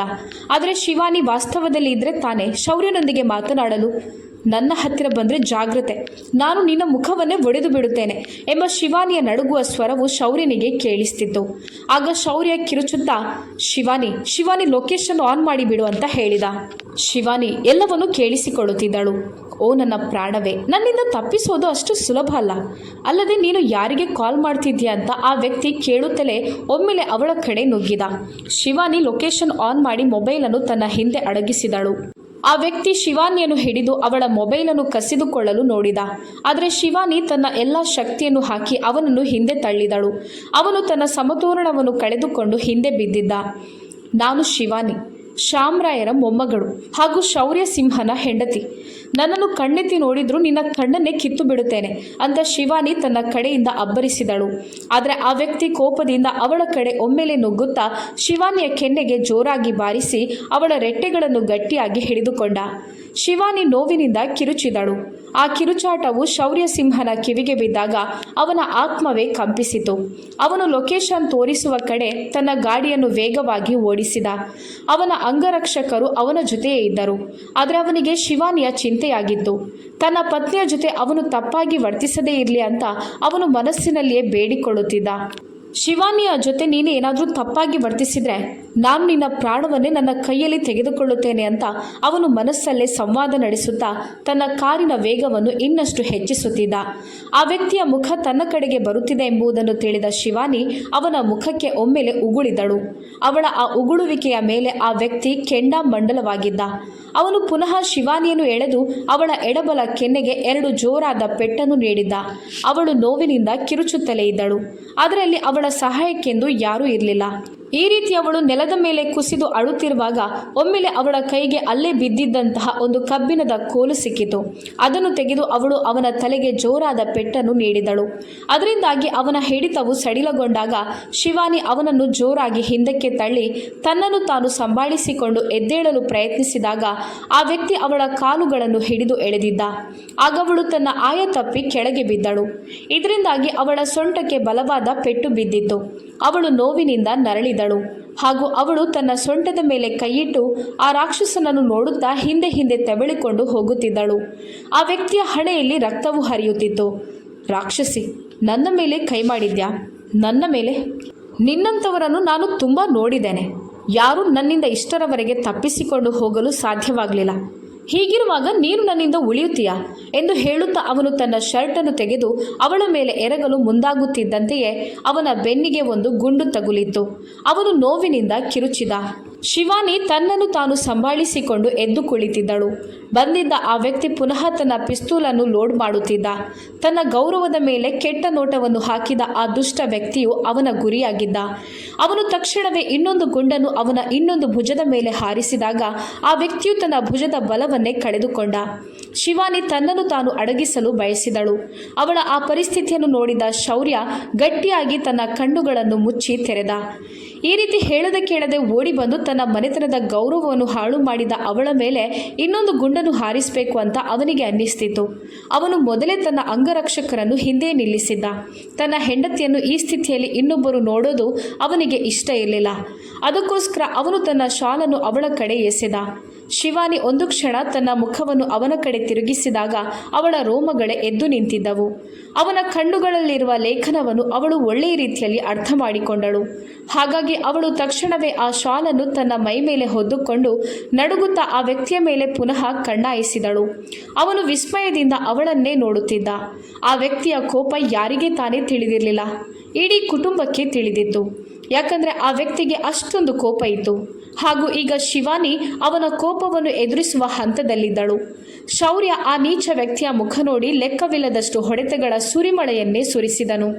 ಅದರಿಂದಾಗಿ ಆ ವ್ಯಕ್ತಿ ತನ್ನನ್ನು ತಾನು ರಕ್ಷಿಸಿಕೊಳ್ಳಲು ಸಾಧ್ಯವಾಗಲಿಲ್ಲ. ಅವನು ಅರ್ಧ ಸತ್ತು ಬಿದ್ದಿದ್ದ. ಶೌರ್ಯ ಅವನ ಕಾಲರನ್ನು ಹಿಡಿದು, ಇವಳಿ ಶೌರ್ಯ ಸಿಂಹನ ಪತ್ನಿ, ನನ್ನ ಗೌರವ ಎಂದು ಜೋರಾಗಿ ಕಿರುಚಿ ಹೇಳಿದ್ದ. ಅವನ ಕಿರುಚಾಟದ ಧ್ವನಿಯು ಆ ಪ್ರದೇಶದಲ್ಲೆಲ್ಲ ಪ್ರತಿಧ್ವನಿಸ್ತಿತ್ತು. ಕೊನೆಗೆ ಶೌರ್ಯ ಅವನ ಕುತ್ತಿಗೆಯ ಮೇಲೆ ಒಂದೇ ಒಂದು ಏಟನ್ನು ಕೊಟ್ಟಾಗ ಆ ವ್ಯಕ್ತಿ ತನ್ನ ಪ್ರಾಣವನ್ನೇ ಕಳೆದುಕೊಂಡು ಬಲಹೀನನಾಗಿ ನೆಲದ ಮೇಲೆ ಉರುಳಿದ. ಅದನ್ನು ನೋಡಿದ ಶಿವಾನಿ ಭಯದಿಂದ ಕಿರುಚಲು ಪ್ರಾರಂಭಿಸಿದಳು. ಅವನಿಗೆ ತುಂಬ ಕೋಪವಿದೆ ಅಂತ ಅವಳಿಗೆ ಗೊತ್ತಿತ್ತು. ಆದರೆ ಒಂದು ಜೀವವನ್ನೇ ತೆಗೆಯುವಷ್ಟು ಕ್ರೂರಿ ಅಂತ ಅವಳಿಗೆ ಗೊತ್ತಿರಲಿಲ್ಲ. ನಂತರ ಅವನು ಶಿವಾನಿಯ ಕಡೆಗೆ ಹೋದಾಗ ಅವಳ ಮುಖದ ಬಣ್ಣವೇ ಬದಲಾಯಿತು. ಅವಳಿಂದ ಅಲುಗಾಡಲು ಕೂಡ ಸಾಧ್ಯವಾಗುತ್ತಿರಲಿಲ್ಲ. ಹಾಗಾಗಿ ಶೌರ್ಯ ತನ್ನ ತೋಳುಗಳಿಂದ ಅವಳನ್ನು ಮೇಲಕ್ಕೆತ್ತಿದಾಗ ಅವಳು ಕಿರುಚಿದಳು. ಆಗ ಶೌರ್ಯ, ಮೌನವಾಗಿರು, ನಿಶ್ಶಬ್ದವಾಗಿದ್ದರೆ ನಿನಗೇನೆ ಒಳ್ಳೆಯದು, ಇಲ್ಲದಿದ್ದರೆ ನಾನು ನಿನ್ನನ್ನು ಇಲ್ಲೇ ಮುಗಿಸಿ ಹೊರಟು ಹೋಗುತ್ತೇನೆ ಎಂದು ಕೋಪದಿಂದ ಘರ್ಜಿಸಿದನು. ಶಿವಾನಿಯ ಸಂಪೂರ್ಣ ದೇಹವು ನಡುಗುತ್ತಿತ್ತು. ಅದರ ನಂತರ ಅವಳು ಒಂದು ಶಬ್ದವನ್ನು ಹೊರಗೆ ಹಾಕಲಿಲ್ಲ. ಶೌರ್ಯನ ಮೇಲಿನ ಭಯ ಅವಳನ್ನು ಆಕ್ರಮಿಸಿತ್ತು. ಶೌರ್ಯ ಅವಳ ದೇಹವನ್ನು ಆ ಶಾಲಲ್ಲಿ ಸರಿಯಾಗಿ ಸುತ್ತಿ ಕಾರಿನ ಕಡೆಗೆ ಎಳೆದುಕೊಂಡು ಹೋದ. ಅವಳ ಸೊಂಟದಲ್ಲಿ ತೀಕ್ಷ್ಣವಾದ ನೋವು ಕಾಣಿಸಿಕೊಂಡರೂ ಸಹ ಅವಳು ಒಂದೇ ಒಂದು ಅಳುಕನ್ನು ಹೊರಹಾಕಲಿಲ್ಲ. ನಂತರ ಅವನು ಅವಳನ್ನು ಕಾರಿನಲ್ಲಿ ಕುಳಿತುಕೊಳ್ಳಿಸಿ ತಕ್ಷಣವೇ ಕಾರನ್ನು ಸ್ಟಾರ್ಟ್ ಮಾಡುತ್ತಾ ವೇಗವಾಗಿ ಚಲಿಸಿದ. ಅವನ ಅಂಗರಕ್ಷಕರು ದೂರದಿಂದ ಅವನನ್ನು ಹಿಂಬಾಲಿಸಿದರು. ಶಿವಾನಿ ಭಾವುಕಳಾಗಿ ತನ್ನ ಉಸಿರನ್ನು ಲೆಕ್ಕ ಹಾಕಿ ತೆಗೆದುಕೊಳ್ಳುತ್ತಿದ್ದಳು. ಈ ರೀತಿ ವಿಶಿಷ್ಟ ರೀತಿಯಲ್ಲಿ ವಿದಾಯಗೊಂಡ ಮೊದಲನೇ ವಧು ಅವಳಾಗಿದ್ದಳು.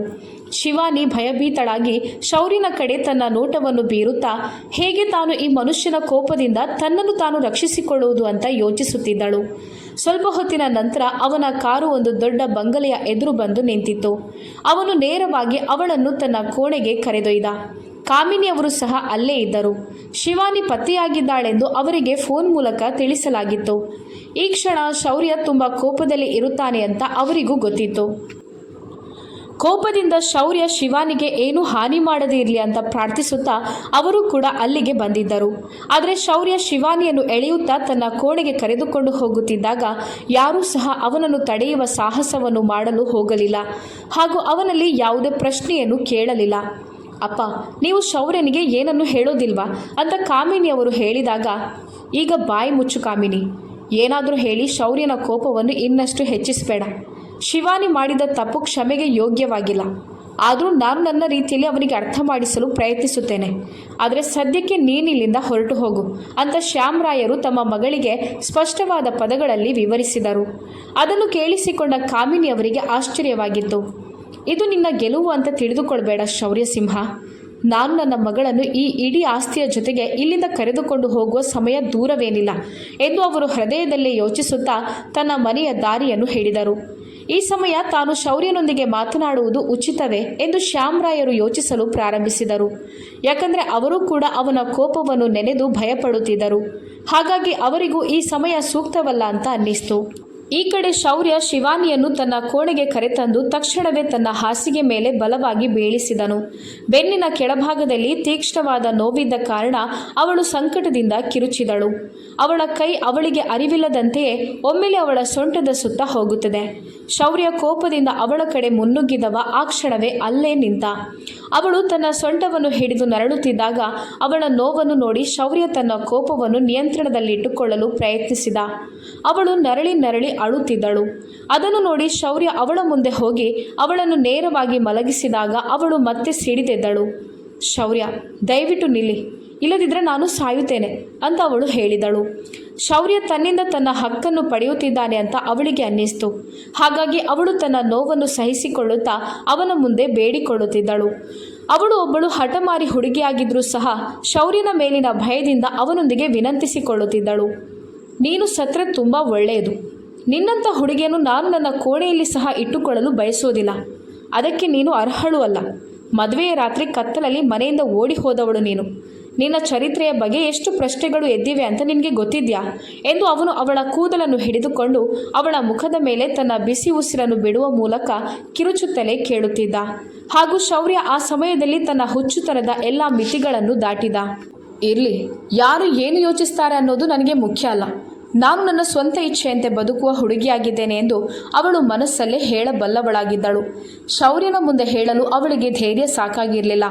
ಅವನ ಕಪ್ಪು ಭಯಾನಕ ಕಣ್ಣುಗಳನ್ನು ನೋಡಿ ಅವಳು ತುಂಬಾ ಹೆದರಿದಳು. ನಿನ್ನ ಕುತ್ತಿಗೆಯನ್ನು ಇಲ್ಲೇ ಹಿಸುಕಿ ಸಾಯಿಸಿ ಬಿಡುವ ಅಂತ ಅನ್ನಿಸ್ತಿದೆ ಎಂದು ಅವನು ಕೋಪದಲ್ಲಿ ಹೇಳುತ್ತಿದ್ದಾಗ ಅವಳು, ಹೌದು ಶೌರ್ಯ, ನನ್ನನ್ನು ಈಗಲೇ ಕೊಂದು ಬಿಡಿ. ನಿಮ್ಮೊಂದಿಗೆ ಜೀವನವನ್ನು ನಡೆಸುವುದಕ್ಕಿಂತ ಸಾಯುವುದೇ ಮೇಲು ಅಂತ ತನ್ನನ್ನು ತಾನು ನಿಯಂತ್ರಿಸಿಕೊಳ್ಳಲಾಗದೆ ಧೈರ್ಯದಿಂದ ಮಾತನಾಡಿದಳು. ಶೌರ್ಯ ಒಮ್ಮೆಲೆ ಅವಳ ದವಡೆಯನ್ನು ಬಲವಾಗಿ ಹಿಡಿದುಕೊಂಡ. ಮೊದಲೇ ಅವಳ ಮುಖದ ಮೇಲೆ ಬೆರಳುಚ್ಚುಗಳಿದ್ದವು ಹಾಗೂ ಕೆನ್ನೆಗಳು ಊದಿಕೊಂಡಿದ್ದವು. ಅದಲ್ಲದೆ ಈಗ ಶೌರ್ಯನ ಬಲವಾದ ಹಿಡಿತದಿಂದ ಅದು ಇನ್ನಷ್ಟು ಹೆಚ್ಚಿನ ನೋವನ್ನು ಕೊಡಲು ಪ್ರಾರಂಭಿಸಿತು. ನಾನು ನಿನ್ನನ್ನು ಖಂಡಿತವಾಗ್ಲೂ ಕೊಲ್ಲುತ್ತೇನೆ, ಆದರೆ ಸಾವು ಅಷ್ಟು ಸುಲಭವಲ್ಲ. ನಾನು ನಿನ್ನನ್ನು ಕ್ಷಣ ಕ್ಷಣವೂ ಸಾಯಿಸುತ್ತೇನೆ.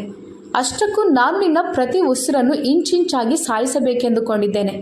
ಯಾಕಂದರೆ ಒಬ್ಬ ರಜಪೂತನ ಜೊತೆ ಜೀವನ ಎಷ್ಟು ಕಷ್ಟಕರ ಅಂತ ನಿನಗೂ ಗೊತ್ತಾಗಬೇಕು ಎಂದು ಅವನು ಅವಳಿಗೆ ಎಚ್ಚರಿಕೆ ನೀಡುತ್ತಾ ಒಮ್ಮೆಲೆ ಅವಳನ್ನು ಬಿಟ್ಟು ಬಿಟ್ಟಿದ್ದ. ಶಿವಾನಿ ಮತ್ತೆ ಅಳಲು ಪ್ರಾರಂಭಿಸಿದಳು. ಇದಕ್ಕೋಸ್ಕರನೇ ಅವಳು ಅವನನ್ನು ದ್ವೇಷಿಸುತ್ತಿದ್ದಳು. ಯಾಕಂದರೆ ಅವನು ಹುಡುಗಿಯರು ತುಂಬ ಸೂಕ್ಷ್ಮ ವಸ್ತುವಲ್ಲ. ವಾಸ್ತವವಾಗಿ ತನ್ನ ಹಾಗೆ ಅವರು ಸಹ ತುಂಬ ಬಲಶಾಲಿಗಳು ಅಂತ ಅಂದುಕೊಂಡಿದ್ದನು. ಸ್ವಲ್ಪ ಹೊತ್ತಿನಲ್ಲೇ ಬಾಗಿಲ ಬಳಿಯಿಂದ ಕೇಳಿಸಿಕೊಂಡ ತನ್ನ ತಾತನ ಕರೆಗೆ ತಕ್ಷಣವೇ ಪ್ರತಿಕ್ರಿಯಿಸುತ್ತಾ ಶೌರ್ಯ ಬಾಗಿಲನ್ನು ತೆರೆದು ಹೊರಗೆ ಬಂದ. ಅವರು ನಯವಾಗಿ ಅವನಿಗೆ ವಿವರಿಸುತ್ತಾ ಶಿವಾನಿಯ ಮೇಲೆ ಹೆಚ್ಚಿನ ದೌರ್ಜನ್ಯ ಮಾಡದಂತೆ ತಾಕೀತು ಮಾಡಿದಾಗ ಅವರ ಮಾತುಗಳನ್ನು ಎಂದಿಗೂ ಕೇಳದ ಶೌರ್ಯ ಇವತ್ತು ಮೌನವಾಗಿ ಅವರ ಮಾತನ್ನು ಆಲಿಸುತ್ತಾ ಸರಿ ಎಂಬಂತೆ ತಲೆ ಆಡಿಸಿ ಪುನಃ ಕೋಣೆಯೊಳಗೆ ಹೋದ. ಪುನಃ ಅವನು ಕೋಣೆಯೊಳಗೆ ಬಂದಾಗ ಅವಳು ಮೌನವಾಗಿ ಮುಖ ಕೆಳಗೆ ಮಾಡಿ ಮಲಗಿದ್ದಳು. ಅವಳ ಅಸ್ತವ್ಯಸ್ತ ಪರಿಸ್ಥಿತಿಯನ್ನು ನೋಡಿ ಶೌರ್ಯನ ರಕ್ತವು ಕುದಿಯಲು ಪ್ರಾರಂಭವಾಗಿ ಅವನಿಗೆ ಉಸಿರು ಕಟ್ಟುವಂತೆ ಅನುಭವವಾಗತೊಡಗಿತು. ಹಾಗಾಗಿ ಅವನು ಆ ಉಸಿರುಗಟ್ಟುವಿಕೆಯಿಂದ ಪರಿಹಾರ ಕಂಡುಕೊಳ್ಳಲು ತನ್ನ ಶರ್ಟಿನ ಬಟನ್ಗಳನ್ನು ಬಿಚ್ಚಿದ. ನಂತರ ಅವನು ತನ್ನ ಶರ್ಟನ್ನು ಅಲ್ಲೇ ಎಸೆದು ನೇರವಾಗಿ ಬಾತ್ರೂಮ್ಗೆ ಹೋಗಿ ಶವರ್ ಕೆಳಗೆ ನಿಂತುಕೊಂಡು ತನ್ನ ಕೋಪಗೊಂಡ ನರಗಳನ್ನು ಪಳಗಿಸಲು ಪ್ರಯತ್ನ ಪಡುತ್ತಿದ್ದ ಹಾಗೂ ತನ್ನನ್ನು ತಾನು ನಿಯಂತ್ರಣದಲ್ಲಿಟ್ಟುಕೊಳ್ಳಲು ಬಯಸಿದ. ಮೊದಲೇ ನೋವಿನಲ್ಲಿದ್ದ ಶಿವಾನಿಗೆ ತನ್ನಿಂದಾಗಿ ಯಾವುದೇ ರೀತಿಯ ನೋವಾಗಬಾರದೆಂದು ಅಂದುಕೊಂಡ. ಒಂದು ವೇಳೆ ಅವಳು ಲೊಕೇಶನ್ ಸರಿಯಾದ ಸಮಯಕ್ಕೆ ಆನ್ ಮಾಡದಿದ್ದರೆ ಅವಳನ್ನು ಹೇಗೆ ಪತ್ತೆ ಹಚ್ಚಬೇಕಾಗಿತ್ತು. ಅದಲ್ಲದೆ ಸ್ವಲ್ಪ ವಿಳಂಬವಾಗಿದ್ದರೂ ಊಹಿಸಲಾಗದ ಆಘಾತ ಅಲ್ಲಿ ನಡೆಯಬಹುದಾಗಿತ್ತು. ಅವಳ ಗೌರವಕ್ಕೆ ಅಪಾಯ ಬರುತ್ತಿತ್ತು.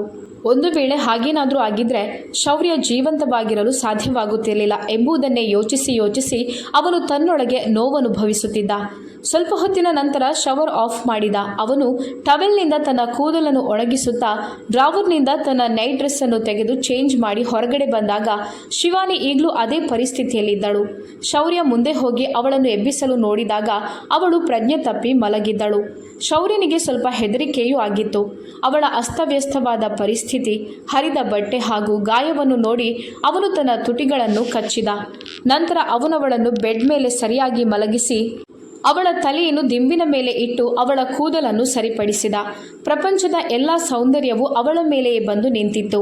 ಬಿಳಿ ಹಾಲಿನಂತಹ ಆ ಕೆನ್ನೆಗಳು ಹೊಡೆತಗಳಿಂದಾಗಿ ಕೆಂಪು ಬಣ್ಣಕ್ಕೆ ತಿರುಗಿದ್ದವು. ಅದೂ ಅಲ್ಲದೆ ಗಾಯಗೊಂಡ ಆ ಕೆನ್ನೆಗಳನ್ನು ಶೌರ್ಯ ಬಲವಾಗಿ ಒತ್ತಿ ಹಿಡಿದಿದ್ದರಿಂದ ಶೌರ್ಯನ ಉಗುರುಗಳ ಗುರುತುಗಳು ಸಹ ಅವಳ ಸೂಕ್ಷ್ಮವಾದ ಕೆನ್ನೆಯಲ್ಲಿ ಅಂಟಿಕೊಂಡಿದ್ದವು. ಅದರಿಂದಾಗಿ ಸ್ವಲ್ಪ ರಕ್ತವು ಸೋರಲು ಪ್ರಾರಂಭಿಸಿತು. ಕೆನ್ನೆಗಳಲ್ಲಿ ಮಾತ್ರವಲ್ಲದೆ ಇತರ ಹಲವು ಸ್ಥಳಗಳಲ್ಲಿಯೂ ಗಾಯಗಳಾಗಿದ್ದವು. ಶೌರ್ಯ ಆ ಗಾಯಗಳಿಗೆಲ್ಲ ಪ್ರಥಮ ಚಿಕಿತ್ಸೆಯನ್ನು ನೀಡಲು ಮುಂದಾದನು. ಮೊದಲು ಆ ಗಾಯಗಳನ್ನೆಲ್ಲ ಸ್ವಚ್ಛಗೊಳಿಸಿ ಅವುಗಳ ಮೇಲೆ ಮುಲಾಮನ್ನು ಹಚ್ಚಿದ. ಅವನು ದೀಪಗಳನ್ನು ಆರಿಸಿ ನಂತರ ಅವಳ ಬಟ್ಟೆಗಳನ್ನು ಬದಲಾಯಿಸಿದನು. ಅವಳ ಮೃದುವಾದ ಅಸ್ತಿತ್ವದ ಸ್ಪರ್ಶವು ಅವನ ಕೈಗಳಿಗಾದಾಗ ಅವನ ದೇಹದಲ್ಲೆಲ್ಲ ಒಂದು ಸಣ್ಣ ಕಿಡಿಯು ಹುಟ್ಟಿಕೊಂಡಂತೆ ಆಗಿತ್ತು. ತುಂಬ ತಣ್ಣೀರಿನಿಂದ ಸ್ನಾನ ಮಾಡಿದ ನಂತರವೂ ಅವನ ಹಣೆಯ ಮೇಲೆ ಸಣ್ಣ ಸಣ್ಣ ಬೆವರಿನ ಹನಿಗಳು ಕಾಣುತ್ತಿದ್ದವು. ಅವಳು ಕೇವಲ ಅವನ ಹೆಂಡತಿ ಮಾತ್ರವಲ್ಲದೆ ಅವನ ಪ್ರೀತಿಯಾಗಿದ್ದಳು. ಈಗಿನಿಂದಲ್ಲ, ಅದೆಷ್ಟೋ ವರ್ಷಗಳಿಂದ ಅವನವಳನ್ನು ತುಂಬ ಪ್ರೀತಿಸುತ್ತಿದ್ದ. ಅವಳು ಅವನನ್ನು ಎಷ್ಟು ದೂರ ಮಾಡಿದ್ರೂ ಕೂಡ ಅವನವಳಿಗೆ ಹತ್ತಿರವಾಗುತ್ತಲೇ ಇದ್ದ.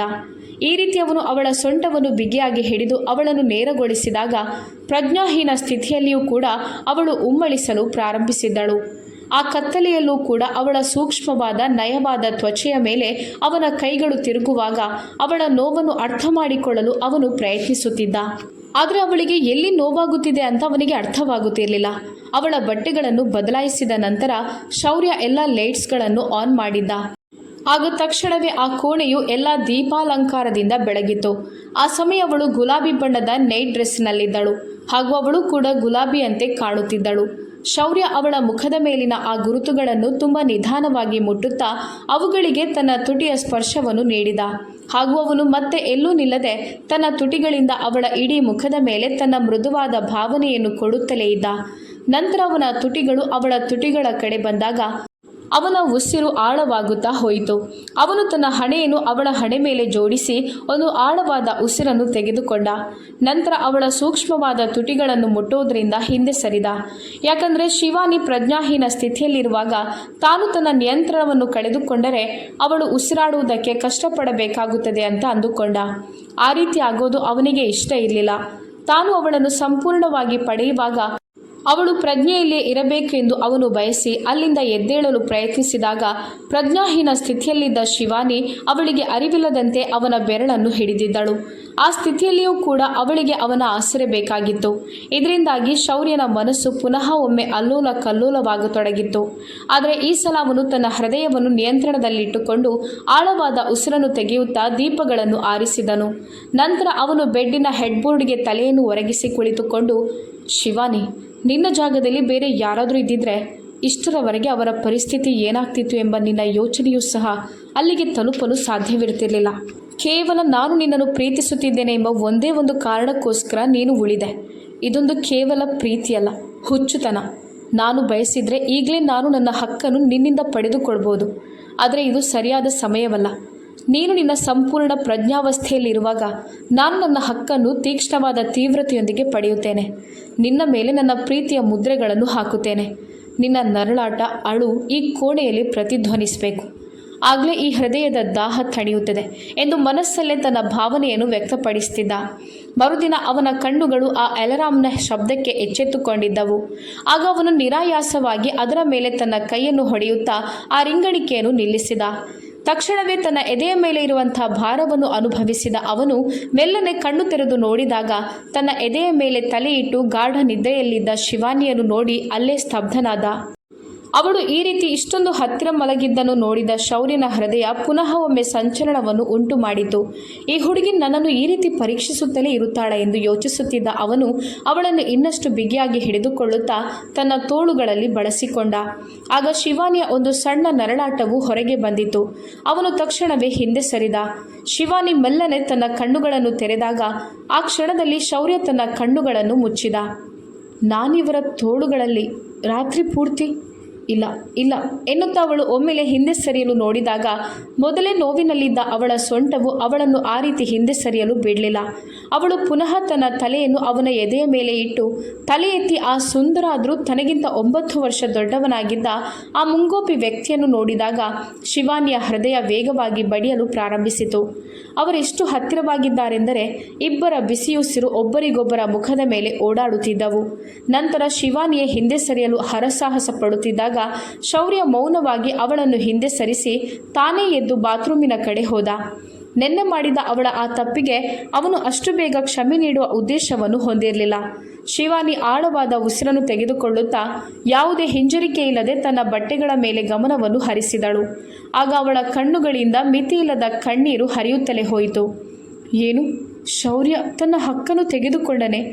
ನಾನು ಪ್ರಜ್ಞೆಯಲ್ಲಿಲ್ಲದಾಗ ಅದರ ಲಾಭವನ್ನು ಪಡೆದ್ನ? ನಾನು ಅವನನ್ನು ಯಾವತ್ತಿಗೂ ಕ್ಷಮಿಸೋದಿಲ್ಲ ಎಂದು ಹೇಳುತ್ತಾ ಅವಳು ತನ್ನ ಮುಖದ ಮೇಲೆ ಕೈಯಿಟ್ಟು ಬಿಕ್ಕಿ ಬಿಕ್ಕಿ ಅತ್ತಳು. ಅದೇ ಸಮಯ ಬಾತ್ರೂಮಿನಿಂದ ಹೊರಗೆ ಬಂದ ಶೌರ್ಯ ಅವಳು ಅಳುತ್ತಿರುವುದನ್ನು ನೋಡಿ ಆಘಾತಕ್ಕೊಳಗಾದ. ಹಾಗೂ ಯಾವ ಮಾತಿಗೋಸ್ಕರ ಇಷ್ಟೊಂದು ಶೋಕವನ್ನು ವ್ಯಕ್ತಪಡಿಸ್ತಿದ್ಯಾ?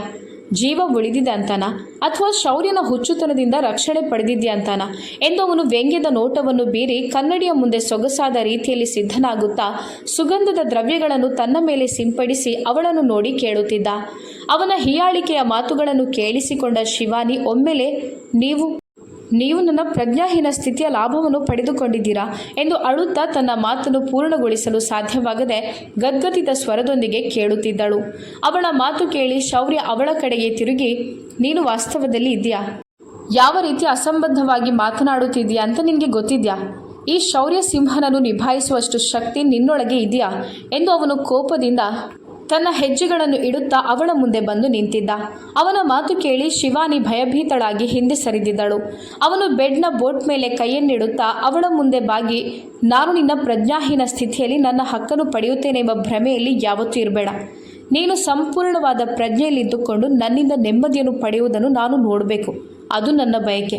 ಆ ಬಯಕೆಯನ್ನು ನಾನು ಖಂಡಿತವಾಗಲೂ ಪೂರ್ತಿ ಮಾಡುತ್ತೇನೆ. ನಿನ್ನ ತಿಂಡಿಯನ್ನು ಇಲ್ಲಿಗೇನೆ ಕಳುಹಿಸುತ್ತೇನೆ. ಕೋಣೆಯಲ್ಲೇ ಇದ್ದು ತಿನ್ನು. ಹೊರಗೆ ಬರುವ ಅಗತ್ಯವಿಲ್ಲ. ಸಂಪೂರ್ಣವಾಗಿ ಗುಣಮುಖವಾಗುವವರೆಗೂ ನೀನು ಇಲ್ಲೇ ಇರಬೇಕು. ನಿನಗೇನಾದರೂ ವಸ್ತುಗಳು ಬೇಕಿದ್ರೆ ಕಾಮಿನಿಯವರು ಇಲ್ಲಿಗೆ ತಂದು ಕೊಡುತ್ತಾರೆ ಎಂದು ಹೇಳಿ ಅವನು ಕೋಣೆಯಿಂದ ಹೊರಗಡೆ ಹೋದ. ಅವನು ಹೋದ ನಂತರ ಶಿವಾನಿ ಅವನಿಗೆ ಗೂಬೆ, ಮೂರ್ಖ ಎಂಬ ಹೊಸ ಹೊಸ ಹೆಸರುಗಳನ್ನೆಲ್ಲ ಇಡುತ್ತಾ ಮೆಲ್ಲನೆ ಎದ್ದು ಬಾತ್ರೂಮ್ಗೆ ಹೋದಳು. ವಧುವಿನ ಮುಖ ನೋಡುವ ಶಾಸ್ತ್ರ ಉತ್ತುಂಗದಲ್ಲಿತ್ತು. ಸ್ನೇಹಿತರು, ವಹಿವಾಟುದಾರರು, ಸಂಬಂಧಿಕರು ಹಾಗೂ ಪ್ರತಿಯೊಂದು ವಲಯದ ಜನರು ಅಲ್ಲಿ ಉಪಸ್ಥಿತರಿದ್ದರು. ಅದಲ್ಲದೆ ವ್ಯಾಪಾರಿ ಪ್ರತಿಸ್ಪರ್ಧಿಗಳನ್ನು ಕೂಡ ಅಲ್ಲಿಗೆ ಆಹ್ವಾನಿಸಲಾಗಿತ್ತು. ಶಿವಾನಿ ಇಡೀ ದಿನ ಉತ್ತಮವಾಗಿ ವಿಶ್ರಾಂತಿ ಪಡೆದಿದ್ದರಿಂದ ಅವಳ ಆರೋಗ್ಯ ಸಂತೋಷ ಹಾಗೂ ಉಲ್ಲಾಸದಿಂದ ತುಂಬಿ ಹೋಗಿತ್ತು. ಕೇವಲ ಸೊಂಟ ನೋವನ್ನು ಬಿಟ್ಟರೆ ಮತ್ತೆಲ್ಲವೂ ಆರಾಮವಾಗಿತ್ತು. ಅವಳು ವೇದಿಕೆಯ ಮೇಲೆ ಶೌರ್ಯನ ಜೊತೆ ಕುಳಿತು ಎಲ್ಲರ ಬಾಯಿಯನ್ನು ಮುಚ್ಚಿಸಿದ್ದಳು. ಯಾರಿಗೂ ವಧುವಿನಲ್ಲಿ ನಿನ್ನೆ ಯಾಕೆ ನೀನು ಆ ರೀತಿ ಕಣ್ಮರೆಯಾದೆ ಎಂದು ಕೇಳುವ ಧೈರ್ಯ ಇರಲಿಲ್ಲ. ಶಿವಾನಿಯ ಮುಖದ ಮೇಲೆ ಇದ್ದಂಥ ಕಾಂತಿಯು ಎಲ್ಲರಿಗೂ ಸ್ಪಷ್ಟವಾಗಿ ಗೋಚರವಾಗುತ್ತಿತ್ತು. ಅದನ್ನು ಯಾರಿಂದಲೂ ಅಡಗಿಸಲು ಸಾಧ್ಯವಾಗುತ್ತಿರಲಿಲ್ಲ. ಎಲ್ರಿಗೂ ಶಿವಾನಿಯನ್ನು ನೋಡಿ ಅಸೂಯೆ ಉಂಟಾಗುತ್ತಿತ್ತು. ನಿನ್ನೆ ಓಡಿ ಹೋದವಳನ್ನು ಶೌರ್ಯ ಕರೆತಂದಿದ್ದನಲ್ಲದೆ ಇವತ್ತು ಚೆನ್ನಾಗಿ ನವವಧುವಿನಂತೆ ಅಲಂಕಾರಗೊಳಿಸಿ ತನ್ನ ಜೊತೆ ಕುಳಿತುಕೊಳ್ಳಿಸಿದ್ದನೆಂಬುದು ಎಲ್ಲರಿಗೂ ಅದೊಂದು ಆಶ್ಚರ್ಯಕರ ಸಂಗತಿಯಾಗಿತ್ತು. ಸ್ವಲ್ಪ ಸಮಯದ ನಂತರ ಕಾಮಿನಿಯವರು ಅವಳನ್ನು ಒಂದು ಕಡೆಗೆ ಎಳೆಯುತ್ತಾ, ಆ ಶೌರ್ಯ ರಾತ್ರಿ ಏನನ್ನೂ ಹೇಳಿಲ್ಲ ತಾನೆ ಎಂದು ಗೌಪ್ಯವಾಗಿ ಕೇಳಿದಾಗ ಶಿವಾನಿ ಅಮ್ಮ ಎಂದು ಸ್ವಲ್ಪ ಹಿಂಜರಿಯುತ್ತಲೇ ಕರೆದಳು. ನೀನೆಲ್ಲಿಗೆ ಹೋಗಿದ್ದಿ? ಈ ರೀತಿ ಯಾರು ಮಾಡುತ್ತಾರೆ ಶಿವಾನಿ? ನಿನ್ನೆ ನೀನು ನನ್ನ ಪ್ರಾಣವನ್ನೇ ತೆಗೆದುಕೊಂಡೆ ಎಂದು ಹೇಳುತ್ತಾ ಕಾಮಿನಿಯವರು ಚಿಂತೆಯಿಂದ ಅವಳನ್ನು ತನ್ನ ಎದೆಗೆ ಅಪ್ಪಿಕೊಂಡರು. ಚಿಂತೆ ಮಾಡಬೇಡಮ್ಮ, ನಾನು ಚೆನ್ನಾಗಿದ್ದೇನೆ ಎಂದು ಅವಳು ಆತ್ಮವಿಶ್ವಾಸದಿಂದ ಹೇಳಿದಾಗ, ಸರಿ, ನಿನ್ನ ಬಗ್ಗೆ ಕಾಳಜಿ ಇರಲಿ. ಮತ್ತೆ ಏನೇ ಆಗಲಿ ಶೌರ್ಯನನ್ನು ಮಾತ್ರ ನಿನ್ನ ಹತ್ತಿರ ಬರಲು ಬಿಡಬೇಡ. ಮುಂದೆ ಆಗುವಂಥ ಎಲ್ಲವನ್ನು ನಾನು ಸಂಭಾಳಿಸಿಕೊಳ್ಳುತ್ತೇನೆ. ನಿನಗೆ ಅರ್ಥ ಆಯ್ತಾ? ಈಗ ನೀನು ಹೋಗು ಎಂದು ಅವರು ಮುಗುಳ್ನಗುತ್ತಾ ಅವಳಿಗೆ ಹೇಳಿ ಅಲ್ಲಿಂದ ಹೊರಟು ಹೋದರು. ಯಾವ ವ್ಯಕ್ತಿಯ ಗೌರವವನ್ನು ತುಳಿದು ಆತನ ಮನೆಯ ಹೊಸ್ತಿಲನ್ನು ದಾಟಿ ಹೋದಳೋ ಅದೇ ವ್ಯಕ್ತಿ ಈಗ ಅವಳ ಗಾಯಕ್ಕೆ ಮದ್ದಾಗಿದ್ದ. ಹಾಗೂ ಅವಳ ಅಮ್ಮ ಒಂದು ಬಾರಿಯೂ ಕೂಡ ನೀನು ಹೇಗಿದ್ದಿ, ನಿನಗೇನಾದರೂ ಗಾಯವಾಗಿದ್ಯಾ, ಏನೂ ಸಮಸ್ಯೆ ಇಲ್ಲ ತಾನೆ ಎಂದು ಕೇಳಲಿಲ್ಲ. ಬದಲಾಗಿ ಅವರವಳನ್ನು ಆ ಬಿರುಗಾಳಿಯ ಮಧ್ಯೆಯೇ ಬಿಟ್ಟು ಹೋಗಿದ್ದರು. ಶಿವಾನಿಯ ಕಣ್ಣುಗಳಲ್ಲಿ 2 ಹನಿ ಕಣ್ಣೀರು ಬಿದ್ದಿತ್ತು. ಶಿವಾನಿ ಮಗಳೇ, ಏನಾದರೂ ಸಮಸ್ಯೆ ಇದ್ದರೆ ನಿನ್ನ ಈ ತಾತನಲ್ಲಿ ಹೇಳಿಕೊಳ್ಬೋದು. ಅದಕ್ಕೆ ಪರಿಹಾರವನ್ನು ತಂದುಕೊಡುವ ಪ್ರಯತ್ನವನ್ನು ನಾನು ನನ್ನ ಕೈಯಲ್ಲಾದಷ್ಟು ಮಾಡುತ್ತೇನೆ. ಆದರೆ ಮಗಳೇ, ಎಲ್ಲದಕ್ಕೂ ಓಡಿ ಹೋಗುವುದು ಪರಿಹಾರವಲ್ಲ. ಅದು ಇನ್ನಷ್ಟು ಹೆಚ್ಚಿನ ಸಮಸ್ಯೆಗಳನ್ನು ಸೃಷ್ಟಿ ಮಾಡುತ್ತದೆ. ನಾನು ನನ್ನ ಶೌರ್ಯನ ಕೋಪವನ್ನು ತುಂಬ ಹತ್ತಿರದಿಂದ ನೋಡಿದ್ದೇನೆ. ಹಾಗಾಗಿ ನೀನು ನಿನ್ನೆ ಮಾಡಿದ ತಪ್ಪಿನ ಕಾರಣದಿಂದಾಗಿ ನಿನಗೇನಾದರೂ ಅವನು ತೊಂದರೆ ಮಾಡ್ಬೋದು ಅಂತ ನಾನಂದುಕೊಂಡೆ. ಆದರೆ ನೀನಿವತ್ತು ಇಷ್ಟೊಂದು ಸಂತೋಷವಾಗಿರುವುದನ್ನು ನೋಡಿ ನನ್ನ ಹೃದಯದ ಭಾರ ಇಳಿದು ಹೋಗಿದೆ ಎಂದು ಅವರು ಅವಳ ತಲೆಯ ಮೇಲೆ ಸ್ನೇಹಪರವಾದ ಕೈಯನ್ನಿಡುತ್ತಾ ಹೇಳಿದರು. ಆ ಸಮಯ ಅವರು ಡ್ರಾಯಿಂಗ್ ರೂಮ್ನಲ್ಲಿ ಇದ್ದರು. ಹಾಗೂ ಶ್ಯಾಮ್ ರಾಯರು ತನ್ನ ಮೊಮ್ಮಗಳಿಗೆ ತುಂಬ ಪ್ರೀತಿ ಹಾಗೂ ಗೌರವದಿಂದ ಎಲ್ಲವನ್ನು ವಿವರಿಸುತ್ತಿದ್ದರು. ಆದರೆ ಶಿವಾನಿಯ ಹೃದಯದಲ್ಲಿ ಒಂದು ದೊಡ್ಡ ಗಂಟೆ ಇತ್ತು. ಹಾಗಾಗಿ ಅವಳು ಸುಮ್ಮನಿದ್ದಳು. ಅದಲ್ಲದೆ ಆ ಸಮಯ ಸುಮ್ಮನಿರುವುದೇ ಒಳಿತು ಅಂತ ಅವಳಿಗೆ ಅನ್ನಿಸಿತ್ತು. ನಂತರ ಅವಳು ತನ್ನ ಕೋಣೆಗೆ ಬಂದಾಗ ಅಲ್ಲಿ ಶೌರ್ಯ ಇರಲಿಲ್ಲ. ಅವಳ ಸೊಂಟದಲ್ಲಿ ಈಗಲೂ ನೋವಿದ್ದರಿಂದ ಆ ಗಾಯವು ತುಂಬ ಆಳವಾಗಿ ಇರಬಹುದು ಎಂದು ಯೋಚಿಸುತ್ತಾ ಇದ್ದವಳು ತುಂಬ ಫಿಟ್ಟಿಂಗ್ ಇದ್ದಂಥ ತನ್ನ ಲೆಹೆಂಗಾದ ಜಿಪ್ಪನ್ನು ತುಂಬ ಕಷ್ಟಪಟ್ಟು ಕೆಳಗೆ ಮಾಡಿದ್ದಳು. ನಂತರ ಅವಳು ತನ್ನ ಸೊಂಟದಲ್ಲಾದ ಗಾಯವನ್ನೇ ನೋಡುವುದರಲ್ಲಿ ಎಷ್ಟು ಬ್ಯುಸಿಯಾಗಿದ್ದಳೆಂದರೆ ಒಮ್ಮೆಲೆ ಕೋಣೆಯೊಳಗೆ ಬಂದ ಶೌರ್ಯನನ್ನು ಅವಳು ಗಮನಿಸೇ ಇರಲಿಲ್ಲ. ತನ್ನ ಸೊಂಟದ ಒಂದು ಬದಿಯಲ್ಲಿ ರಕ್ತ ಹೆಪ್ಪುಗಟ್ಟಿ ನೀಲಿ ಆಕಾರದಲ್ಲಿ ಆದಂಥ ಗಾಯವನ್ನು ನೋಡಿದಾಗ ಅವಳಿಗೆ ತುಂಬ ದುಃಖವಾಗಿತ್ತು. ಅದನ್ನು ಅವಳು ಮುಟ್ಟಿ ನೋಡಬೇಕೆಂದು ಪ್ರಯತ್ನಿಸಿದಳು. ಆದರೆ ಅವಳ ಕೈ ಅಲ್ಲಿಯ ತನಕ ತಲುಪುತ್ತಿರಲಿಲ್ಲ. ಕೇವಲ ಕನ್ನಡಿಯಲ್ಲಿ ಮಾತ್ರ ಅವಳು ಅದನ್ನು ನೋಡಬಲ್ಲವಳಾಗಿದ್ದಳು. ಅದನ್ನು ನೋಡಿದಾಗ ಅವಳ ಕಣ್ಣಲ್ಲಿ ಕಣ್ಣೀರು ಹರಿಯಿತು. ಆ ಸಮಯ ಅವಳಿಗೆ ಅವಳ ನೋವೇ ತುಂಬ ದೊಡ್ಡದು ಅಂತ ಅನ್ನಿಸತೊಡಗಿತು. ಅವಳು ಡ್ರಾವರನ್ನು ತೆಗೆದು ಏನಾದರೂ ಕ್ರೀಮ್ ಸಿಗ್ಬೋದಾ ಅಂತ ಹುಡುಕಲು ಪ್ರಯತ್ನಿಸಿದಳು. ಆದರೆ ಏನೂ ಸಿಗಲಿಲ್ಲ. ಮತ್ತೆ ಅವಳು ತನ್ನ ಗಮನವನ್ನು ಆ ಗಾಯದ ಮೇಲೆ ಹಾಕಲು ಹೊರಟಾಗ ಇದ್ದಕ್ಕಿದ್ದಂತೆ ಎದುರಿಗೆ ನಿಂತಿದ್ದ ಶೌರ್ಯನ ಮೇಲೆ ಅವಳ ನೋಟವು ಹೋಗಿ ನಿಂತಿತ್ತು. ಶಿವಾನಿ ಶೌರ್ಯನನ್ನು ನೋಡಿ ಮೂಕ ವಿಸ್ಮಿತಳಾದಳು. ಅವನು ಈ ರೀತಿ ಒಳಗೆ ಬರುತ್ತಾನೆ ಅಂತ ಅವಳು ಊಹಿಸಿರಲಿಲ್ಲ. ಅಲ್ಲದೆ ಅವನು ಅವಳ ಹಿಂದೆ ನಿಂತಿದ್ದರಿಂದ ಅವಳ ಸೊಂಟಕ್ಕಾದ ಗಾಯ ಅವನಿಗೆ ಸ್ಪಷ್ಟವಾಗಿ ಕಾಣುತ್ತಿತ್ತು. ಅದನ್ನು ನೋಡಿದ ಕೂಡಲೇ ಅವನ ಹಣೆಯಲ್ಲಿ ಬಲ ಬಂದಿತ್ತು. ಶಿವಾನಿ ತಕ್ಷಣವೇ ವಾಸ್ತವಕ್ಕೆ ಬಂದು ತನ್ನ ಲೆಹಂಗಾವನ್ನು ಸರಿಪಡಿಸುತ್ತಾ ತನ್ನ ಕಣ್ಣೀರನ್ನು ಒರೆಸಿ ಮುಖವನ್ನು ತಿರುಗಿಸಿದಳು. ಶೌರ್ಯ ತನ್ನ ಮುಷ್ಟಿಯನ್ನು ಬಿಗಿ ಹಿಡಿದುಕೊಂಡ. ಅಂದರೆ ಅವಳು ಈಗಲೂ ತನ್ನನ್ನು ತಾನು ಅಡಗಿಸಲು ಪ್ರಯತ್ನ ಪಡುತ್ತಿದ್ದಳು. ಅವನ ಮೇಲೆ ಅವಳಿಗೆ ಭರವಸೆ ಇರಲಿಲ್ಲ. ಅವನವಳ ಬೆನ್ನ ಹಿಂದೆ ಹೋಗಿ ನಿಂತು ಅವಳನ್ನು ಕನ್ನಡಿಯಲ್ಲಿ ನೋಡಿದ. ಅವಳ ವಶೀಕರಣಗೊಳಿಸುವ ನಯನ ಮನೋಹರ ರೆಪ್ಪೆಗಳು ಅವನನ್ನೇ ದಿಟ್ಟಿಸುತ್ತಿದ್ದವು. ಶೌರ್ಯ ಅವಳ ಸೊಂಟದ ಕಡೆಗೆ ಬಾಗಿ ತನ್ನ ಕೈಯನ್ನು ಮುಂದೆ ಚಾಚಿದಾಗ ಶಿವಾನಿ ಹೆದರಿ ತನ್ನ ಮುಖವನ್ನು ಅವನತ್ತ ತಿರುಗಿಸಿ ಬೇಡ ಎಂಬಂತೆ ತಲೆಯಾಡಿಸಿದಳು. ಶಿವಾನಿ, ನನಗೆ ನೋಡಲು ಬಿಡು, ಎಲ್ಲಿ ಗಾಯವಾಗಿದೆ ಅಂತ ನಾನು ನೋಡುತ್ತೇನೆ ಅಂತ ತುಂಬ ನಯವಾಗಿ ಹೇಳಿದ್ದ. ಇಲ್ಲ ನಾನು ಚೆನ್ನಾಗಿದ್ದೇನೆ ಎಂದು ಅವಳು ಹೆದರುತ್ತಲೇ ಹೇಳಿದಳು. ಶೌರ್ಯ ಅವಳ ಆ ಗಾಯವನ್ನು ನೋಡದೇ ಇರಲಿ ಅಂತ ಅವಳು ಬಯಸಿದಳು. ಶೌರ್ಯ ಅವಳ ಆ ಭಯಭೀತವಾದ ಪರಿಸ್ಥಿತಿಯನ್ನು ಗಮನಕ್ಕೆ ತೆಗೆದುಕೊಳ್ಳದೆ ಅವಳ ಆ ಲೆಹಂಗಾವನ್ನು ಎಳೆದ. ಶಿವಾನಿ ತನ್ನ ಕಣ್ಣುಗಳನ್ನು ಗಟ್ಟಿಯಾಗಿ ಮುಚ್ಚಿದಳು. ಶೌರ್ಯ ಅವಳ ಸೊಂಟದ ಮೇಲೆ ಇದ್ದಂಥ ಗಾಯವನ್ನು ನೋಡಿ ಸ್ತಬ್ಧನಾಗಿದ್ದ. ಇದನ್ನು ನೀನು ನನಗೆ ಮೊದಲೇ ಯಾಕೆ ಹೇಳಿಲ್ಲ ಎಂದು ಅವನು ಚಿಂತೆಯಿಂದ ಕೇಳಿದಾಗ ಶಿವಾನಿ ತನ್ನ ಕಣ್ಣುಗಳನ್ನು ತೆರೆದಳು. ನಂತರ ಅವನು ತನ್ನ ಡ್ರಾವರನ್ನು ತೆಗೆದು ಫಸ್ಟ್ ಏಡ್ ಬಾಕ್ಸನ್ನು ಚೆಕ್ ಮಾಡುತ್ತಾ ಕ್ರೀಮನ್ನು ಹೊರತೆಗೆದ. ಆಗ ಅವಳು ಹಿಂಜರಿಯುತ್ತಾ ನಾನೇ ಹಚ್ಚುತ್ತೇನೆ ಎಂದು ತಕ್ಷಣವೇ ಅವನ ಕೈಯಿಂದ ಆ ಕ್ರೀಮನ್ನು ತೆಗೆದುಕೊಳ್ಳಲು ಬಯಸಿದಳು. ಆಗ ಅವನು ಯಾವುದೇ ವಿರೋಧವನ್ನು ವ್ಯಕ್ತಪಡಿಸದೆ ಅವಳಿಗೆ ಆ ಕ್ರೀಮನ್ನು ಕೊಟ್ಟು ತೆಗೆದುಕೋ, ಹಚ್ಚು ಎಂದು ಹೇಳಿದ. ಆಗವಳು ಆದರೆ ನೀವಿಲ್ಲಿಂದ ಹೋಗಿ ಎಂದು ಹೇಳಿದಳು. ಅವಳು ಯಾಕೆ ಅಷ್ಟೊಂದು ಹೆದರಿದ್ದಾಳೆ ಎಂಬುದು ಅವಳಿಗೆ ಗೊತ್ತಿರಲಿಲ್ಲ. ಬಹುಶಃ ಅವಳು ತನ್ನ ಎದೆಬಡಿತದ ಶಬ್ದವನ್ನು ಕೇಳಿ ಬೇಸತ್ತು ಹೋಗಿದ್ದಾಳೆಂದು ಅನ್ನಿಸ್ತಿತ್ತು. ಅದರಿಂದಾಗಿ ಅವಳು ತುಂಬ ಹೊತ್ತಿನಿಂದ ತನ್ನ ನೋಟವನ್ನು ಅಡಗಿಸುತ್ತಲೇ ಇದ್ದಳು. ಇಲ್ಲ, ನನ್ನ ಮುಂದೆ ಹಚ್ಚು ಎಂದು ಶೌರ್ಯ ಗಂಭೀರವಾಗಿ ಹೇಳಿದ್ದ. ಅದನ್ನು ಕೇಳಿಸಿಕೊಂಡಾಗ ಶಿವಾನಿಗೆ ಈ ಬಾರಿ ಸ್ವಲ್ಪ ಕಸಿವಿಸಿಯಾಗಿತ್ತು. ಆಗ ಅವಳು ತಕ್ಷಣವೇ ನೀವಿಲ್ಲಿಂದ ಹೋಗಿ, ನಾನು ಹಚ್ಚುತ್ತೇನೆ ಅಂತ ಕಠೋರವಾದ ಸ್ವರದಲ್ಲಿ ಹೇಳಿದಳು. ಆಗ ಅವನು ಇಲ್ಲ, ಹೋಗೋದಿಲ್ಲ, ನೀನು ನನ್ನ ಮುಂದೆ ಹಚ್ಚಬೇಕು ಅಂತ ಪುನಃ ಹೇಳಿದ. ಶಿವಾನಿ ಅವನನ್ನು ತೀಕ್ಷ್ಣವಾದ ನೋಟದೊಂದಿಗೆ ನೋಡಿದಳು. ನಂತರ ಅವಳು ಅಸಹಾಯಕತೆಗೆ ಒಳಪಟ್ಟು ಆ ಕ್ರೀಮ್ನ ಮುಚ್ಚಳವನ್ನು ತೆಗೆಯುತ್ತಾ ಅದನ್ನು ತನ್ನ ನೀಲಿಯಾದ ಗಾಯದ ಗುರುತಿಗೆ ಹಾಕಲು ಹರಸಾಹಸ ಪಟ್ಟಳು. ಆದರೆ ಅವಳಿಂದ ಅದು ಸಾಧ್ಯವಾಗಲಿಲ್ಲ. ಆಗ ಶೌರ್ಯನಿಗೆ ತುಂಬ ಕೋಪ ಬಂದಿತ್ತು. ಅವನವಳ ಕೈಯಿಂದ ಆ ಕ್ರೀಮನ್ನು ಹಿಂತಿರುಗಿ ಪಡೆದು ಅವಳ ಮುಖವನ್ನು ತನ್ನ ಕಡೆ ತಿರುಗಿಸಿ ಅವಳ ಸೊಂಟವನ್ನು ಗಟ್ಟಿಯಾಗಿ ಹಿಡಿದು ತನ್ನ ಕಡೆಗೆ ಎಳೆದ. ಅವಳು ಹೆದರಿಕೆಯಿಂದ ಅವನ ಎದೆಗೆ ತಾಗಿ ನಿಂತಳು. ಅವನು ಕನ್ನಡಿಯನ್ನು ನೋಡುತ್ತಲೇ ಅವಳ ಸೊಂಟವನ್ನು ಹಿಡಿದು ಸೊಂಟದ ಒಂದು ಬದಿಯಲ್ಲಿದ್ದಂಥ ಆ ಗಾಯದ ಗುರುತಿಗೆ ಕ್ರೀಮನ್ನು ಹಚ್ಚತೊಡಗಿದ. ಶಿವಾನಿ ನರಳುತ್ತಲೇ ಶೌರ್ಯನ ಬಾಹುಗಳನ್ನು ಗಟ್ಟಿಯಾಗಿ ಒತ್ತಿದಳು ಹಾಗೂ ನೋವಿನಿಂದ ಉಮ್ಮಳಿಸುತ್ತಿದ್ದಳು. ಶೌರ್ಯ ಮೆಲ್ಲನೆ ಅದರ ಮೇಲೆ ಕ್ರೀಮನ್ನು ಹಾಕುತ್ತಾ ಅವಳ ಸೂಕ್ಷ್ಮವಾದ ಸೊಂಟದ ನಮ್ಯತೆಯನ್ನು ತನ್ನ ಬೆರಳುಗಳಿಂದ ಅನುಭವಿಸತೊಡಗಿದ. ಅವನ ಹೃದಯ ನಿಯಂತ್ರಣ ತಪ್ಪಲು ಪ್ರಾರಂಭವಾಗಿತ್ತು. ಅವಳು ಅವನ ಪ್ರೀತಿಯ ಪತ್ನಿ. ಅವಳ ಮೇಲೆ ಅವನಿಗೆ ಸಂಪೂರ್ಣ ಮಾಲೀಕತ್ವ ಇತ್ತು. ಆದರೂ ಅವನು ಅವಳಿಗೆ ಸಮಯ ಕೊಡುತ್ತಿದ್ದನು. ಎಲ್ಲ ಹಕ್ಕುಗಳನ್ನು ಅವನು ಹೊಂದಿದ್ರೂ ಸಹ ಅದನ್ನು ಬಲವಂತವಾಗಿ ಪಡೆಯಲು ಅವನು ಒಪ್ಪಲಿಲ್ಲ. ಹೀಗೆ ಸ್ವಲ್ಪ ಸಮಯದ ನಂತರ ಶಿವಾನಿ ದಯವಿಟ್ಟು ನನ್ನನ್ನು ಬಿಟ್ಟು ಬಿಡಿ ಎಂದು ಕೇಳಿಕೊಂಡಳು. ಅವಳು ತನ್ನ ಸೊಂಟದ ಮೇಲೆ ಶೌರ್ಯನ ಬೆರಳುಗಳ ಸ್ಪರ್ಶವನ್ನು ಗ್ರಹಿಸಿ ನಡುಗುತ್ತಿದ್ದಳು ಹಾಗೂ ಮೆಲ್ಲನೆ ತನ್ನ ನಿಯಂತ್ರಣವನ್ನು ಕಳೆದುಕೊಳ್ಳುತ್ತಿದ್ದಳು. ಹೆದರಬೇಡ, ಅಷ್ಟೇನು ಅವಸರ ಇಲ್ಲ, ನನಗೆ ಚಿಂತೆ ಮಾಡಬೇಡ. ಯಾವಾಗ ನಿನ್ನನ್ನು ಪಡೆದುಕೊಳ್ಳುತ್ತೇನೆಯೋ ಆಗ ನಿನ್ನ ಈ ಸೂಕ್ಷ್ಮವಾದ ಪ್ರಾಣವನ್ನು ಮೊದಲು ತೆಗೆಯುತ್ತೇನೆ ಎಂದು ಅವನವಳ ಕಿವಿಯಲ್ಲಿ ಮೆಲ್ಲನೆ ಪಿಸುಗುಟ್ಟಿ ಹೊರಗಡೆ ಬಂದಿದ್ದ. ಆಗ ಶಿವಾನಿ ಏನೂ ಹೇಳದೆ ಮೌನವಾಗಿದ್ದಳು. ಕೆಲವು ದಿನಗಳು ಹೀಗೆ ಮೌನವಾಗಿ ಕಳೆದವು. ಎಲ್ಲೆಡೆ ಅಶಾಂತಿಯ ಭಾವನೆ ತುಂಬಿ ತುಳುಕ್ತಿತ್ತು. ಸ್ವಲ್ಪ ಸಮಯದ ನಂತರ ಶೌರ್ಯ ಕೆಲವು ದಿನಗಳವರೆಗೆ ಕೆಲಸದ ನಿಮಿತ್ತವಾಗಿ ವಿದೇಶಕ್ಕೆ ತೆರಳಿದ. ಆ ಸಮಯದಲ್ಲಿ ಶಿವಾನಿ ಆ ಅರಮನೆಯಂಥ ಮನೆಯಲ್ಲಿ ರಾಣಿಯಂತೆ ಇರುತ್ತಿದ್ದಳು. ಶೌರ್ಯ ಹೋದ ಸಂತೋಷ ಎಲ್ಲರಿಗಿಂತಲೂ ಹೆಚ್ಚು ಅವಳಿಗೇನೆ ಇದ್ದಂತೆ ಕಾಣಿಸಿತು. ಅವಳು ಈ ರೀತಿ ಅರಮನೆಯಲ್ಲಿ ಸಂತೋಷವಾಗಿರುವುದನ್ನು ನೋಡಿ ಕಾಮಿನಿಯವರಿಗೆ ಕಸಿವಿಸಿಯಾಗಿತ್ತು. ಯಾಕಂದರೆ ಈಗ ಅವರು ತಮ್ಮ ಯೋಜನೆಯನ್ನು ಕಾರ್ಯರೂಪಕ್ಕೆ ತರಲು ಪ್ರಯತ್ನಿಸುತ್ತಿದ್ದರು. ಅದಕ್ಕೋಸ್ಕರ ಅವರು ಶಿವಾನಿಗೆ ತುಂಬ ಸಲ ಕಾಲ್ ಕಾಲ್ ಕೂಡ ಮಾಡಿದ್ದರು ಹಾಗೂ ನೆಪ ಮಾಡಿ ತಮ್ಮ ಮನೆಗೆ ಕರೆಸಿಕೊಳ್ಳಬೇಕೆಂದು ಬಯಸಿದರು. ಆದರೆ ಅವಳು ತನ್ನ ಜೀವನದಲ್ಲಿ ಎಷ್ಟೊಂದು ಸಂತೋಷವಾಗಿದ್ದಾಳೆಂದರೆ ಅಮ್ಮನ ಮಾತಿಗೆ ಕಿವಿಕೊಡಲು ಹೋಗಲಿಲ್ಲ. ಒಂದು ದಿನ ಅವಳು ತನ್ನ ಕೋಣೆಯಲ್ಲಿ ಶವರ್ ತೆಗೆದುಕೊಂಡ ನಂತರ ಒಂದು ತೆಳುವಾದ ಟವೆಲನ್ನು ಸುತ್ತಿ ಕನ್ನಡಿಯ ಮುಂದೆ ಬಂದು ನಿಂತುಕೊಂಡಳು. ಆ ಒದ್ದೆಯಾದ ಅವಳ ದೇಹಕ್ಕೆ ಆ ಟವೆಲ್ ಅಂಟಿಕೊಂಡಿದ್ದರಿಂದ ಅವಳ ಸೌಂದರ್ಯವೂ ಕೂಡ ಎದ್ದು ಕಾಣುತ್ತಿತ್ತು. ಆಗ ಇದ್ದಕ್ಕಿದ್ದಂತೆ ಆ ಕೋಣೆಯ ಬಾಗಿಲು ತೆರೆದು ಶೌರ್ಯ ಒಳಗಡೆ ಬಂದಿದ್ದ. ಶಿವಾನಿ ಆ ಸಮಯ ಅವನನ್ನು ನೋಡಿ ಒಮ್ಮೆಲೆ ಬೆಚ್ಚಿ ಬಿದ್ದಿದ್ದಳು ಹಾಗೂ ಶೌರ್ಯನ ನೋಟ ಅವಳ ಆ ಸೌಂದರ್ಯ ರಾಶಿಯ ಏರು ತಗ್ಗುಗಳ ಮೇಲೆ ಹೋಗಿ ನಿಂತಿತ್ತು. ಶೌರ್ಯ ಆ ರೀತಿ ನೇರವಾಗಿ ಅವಳನ್ನು ನೋಡಿದ್ದರಿಂದಾಗಿ ಶಿವಾನಿ ನಾಚಿಕೆಯಿಂದ ಕೆಂಪು ಬಣ್ಣಕ್ಕೆ ತಿರುಗಿದಳು. ಇವನು ಇದ್ದಕ್ಕಿದ್ದಂತೆ ಎಲ್ಲಿಂದ ಬಂದ ಎಂದು ಅವಳು ಯೋಚಿಸುತ್ತಾ ತನ್ನ ಶಾಲನ್ನು ಹುಡುಕಿ ತನ್ನನ್ನು ತಾನು ಮುಚ್ಚಿಕೊಂಡಳು. ಅವಳ ಆ ರೀತಿಯ ವರ್ತನೆಯನ್ನು ನೋಡಿ ಶೌರ್ಯ ಅವಳ ಕಡೆ ಸಿಟ್ಟಿನ ನೋಟವನ್ನು ಬೀರಿದ. ಬಹಳ ದಿನಗಳ ನಂತರ ತನ್ನ ಗಂಡನನ್ನು ನೋಡಿದ್ದರಿಂದಾಗಿ ಸಂತೋಷ ಪಡುವ ಬದಲು ಅವಳ ಮುಖವು ಬಾಡಿ ಹೋಗಿತ್ತು.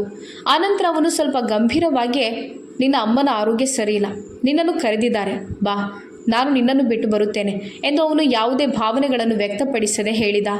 ಆಗ ಅವಳು, ಅಮ್ಮನಿಗೇನಾಯಿತು, ಯಾಕೆ ನನಗೆ ಮೊದಲೇ ಫೋನ್ ಮಾಡಿ ಹೇಳಲಿಲ್ಲ ಎಂಬ ಚಿಂತೆಯನ್ನು ಅವಳು ವ್ಯಕ್ತಪಡಿಸಿದಾಗ ಅವನು ಈ ಪ್ರಶ್ನೆಗಳನ್ನೆಲ್ಲ ನೀನು ಮತ್ತೆ ಮಾಡು, ಈಗ ಬೇಗ ಬಾ, ನನಗೆ ಬೇರೆ ತುಂಬ ಕೆಲಸ ಇದೆ ಎಂದವನು ಮುಖವನ್ನು ಊದಿಸಿಕೊಳ್ಳುತ್ತಾ ಕೋಪದಿಂದಲೇ ಹೇಳಿದ. ಅವನು ಭಾರತಕ್ಕೆ ಹಿಂತಿರುಗಿ ತನ್ನ ದಾಂಪತ್ಯದ ಕಡೆಗೆ ಗಮನ ನೀಡಬೇಕು ಅಂತ ಯೋಚಿಸಿದ್ದ.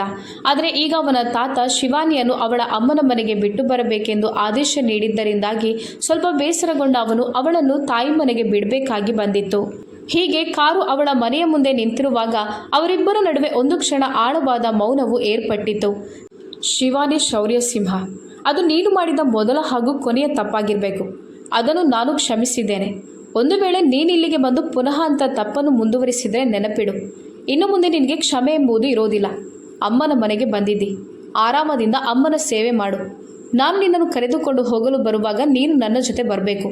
ಅಷ್ಟರವರೆಗೆ ನೀನು ನಿನ್ನ ಕಾಳಜಿಯನ್ನು ಇಟ್ಟುಕೋ ಎಂದು ಅವನು ಅವಳ ಕಡೆ ಬಾಗಿ ಗಂಭೀರ ಸ್ವರದೊಂದಿಗೆ ಸ್ಪಷ್ಟವಾಗಿ ಹೇಳುತ್ತಾ ಅವಳ ಹಣೆಗೆ ಮುತ್ತಿಕ್ಕಿದ. ಅದೆಲ್ಲವೂ ಒಂದು ಊಹಿಸಿದಂತಹ ರೀತಿಯಲ್ಲೇ ನಡೆದು ಹೋಗಿತ್ತು.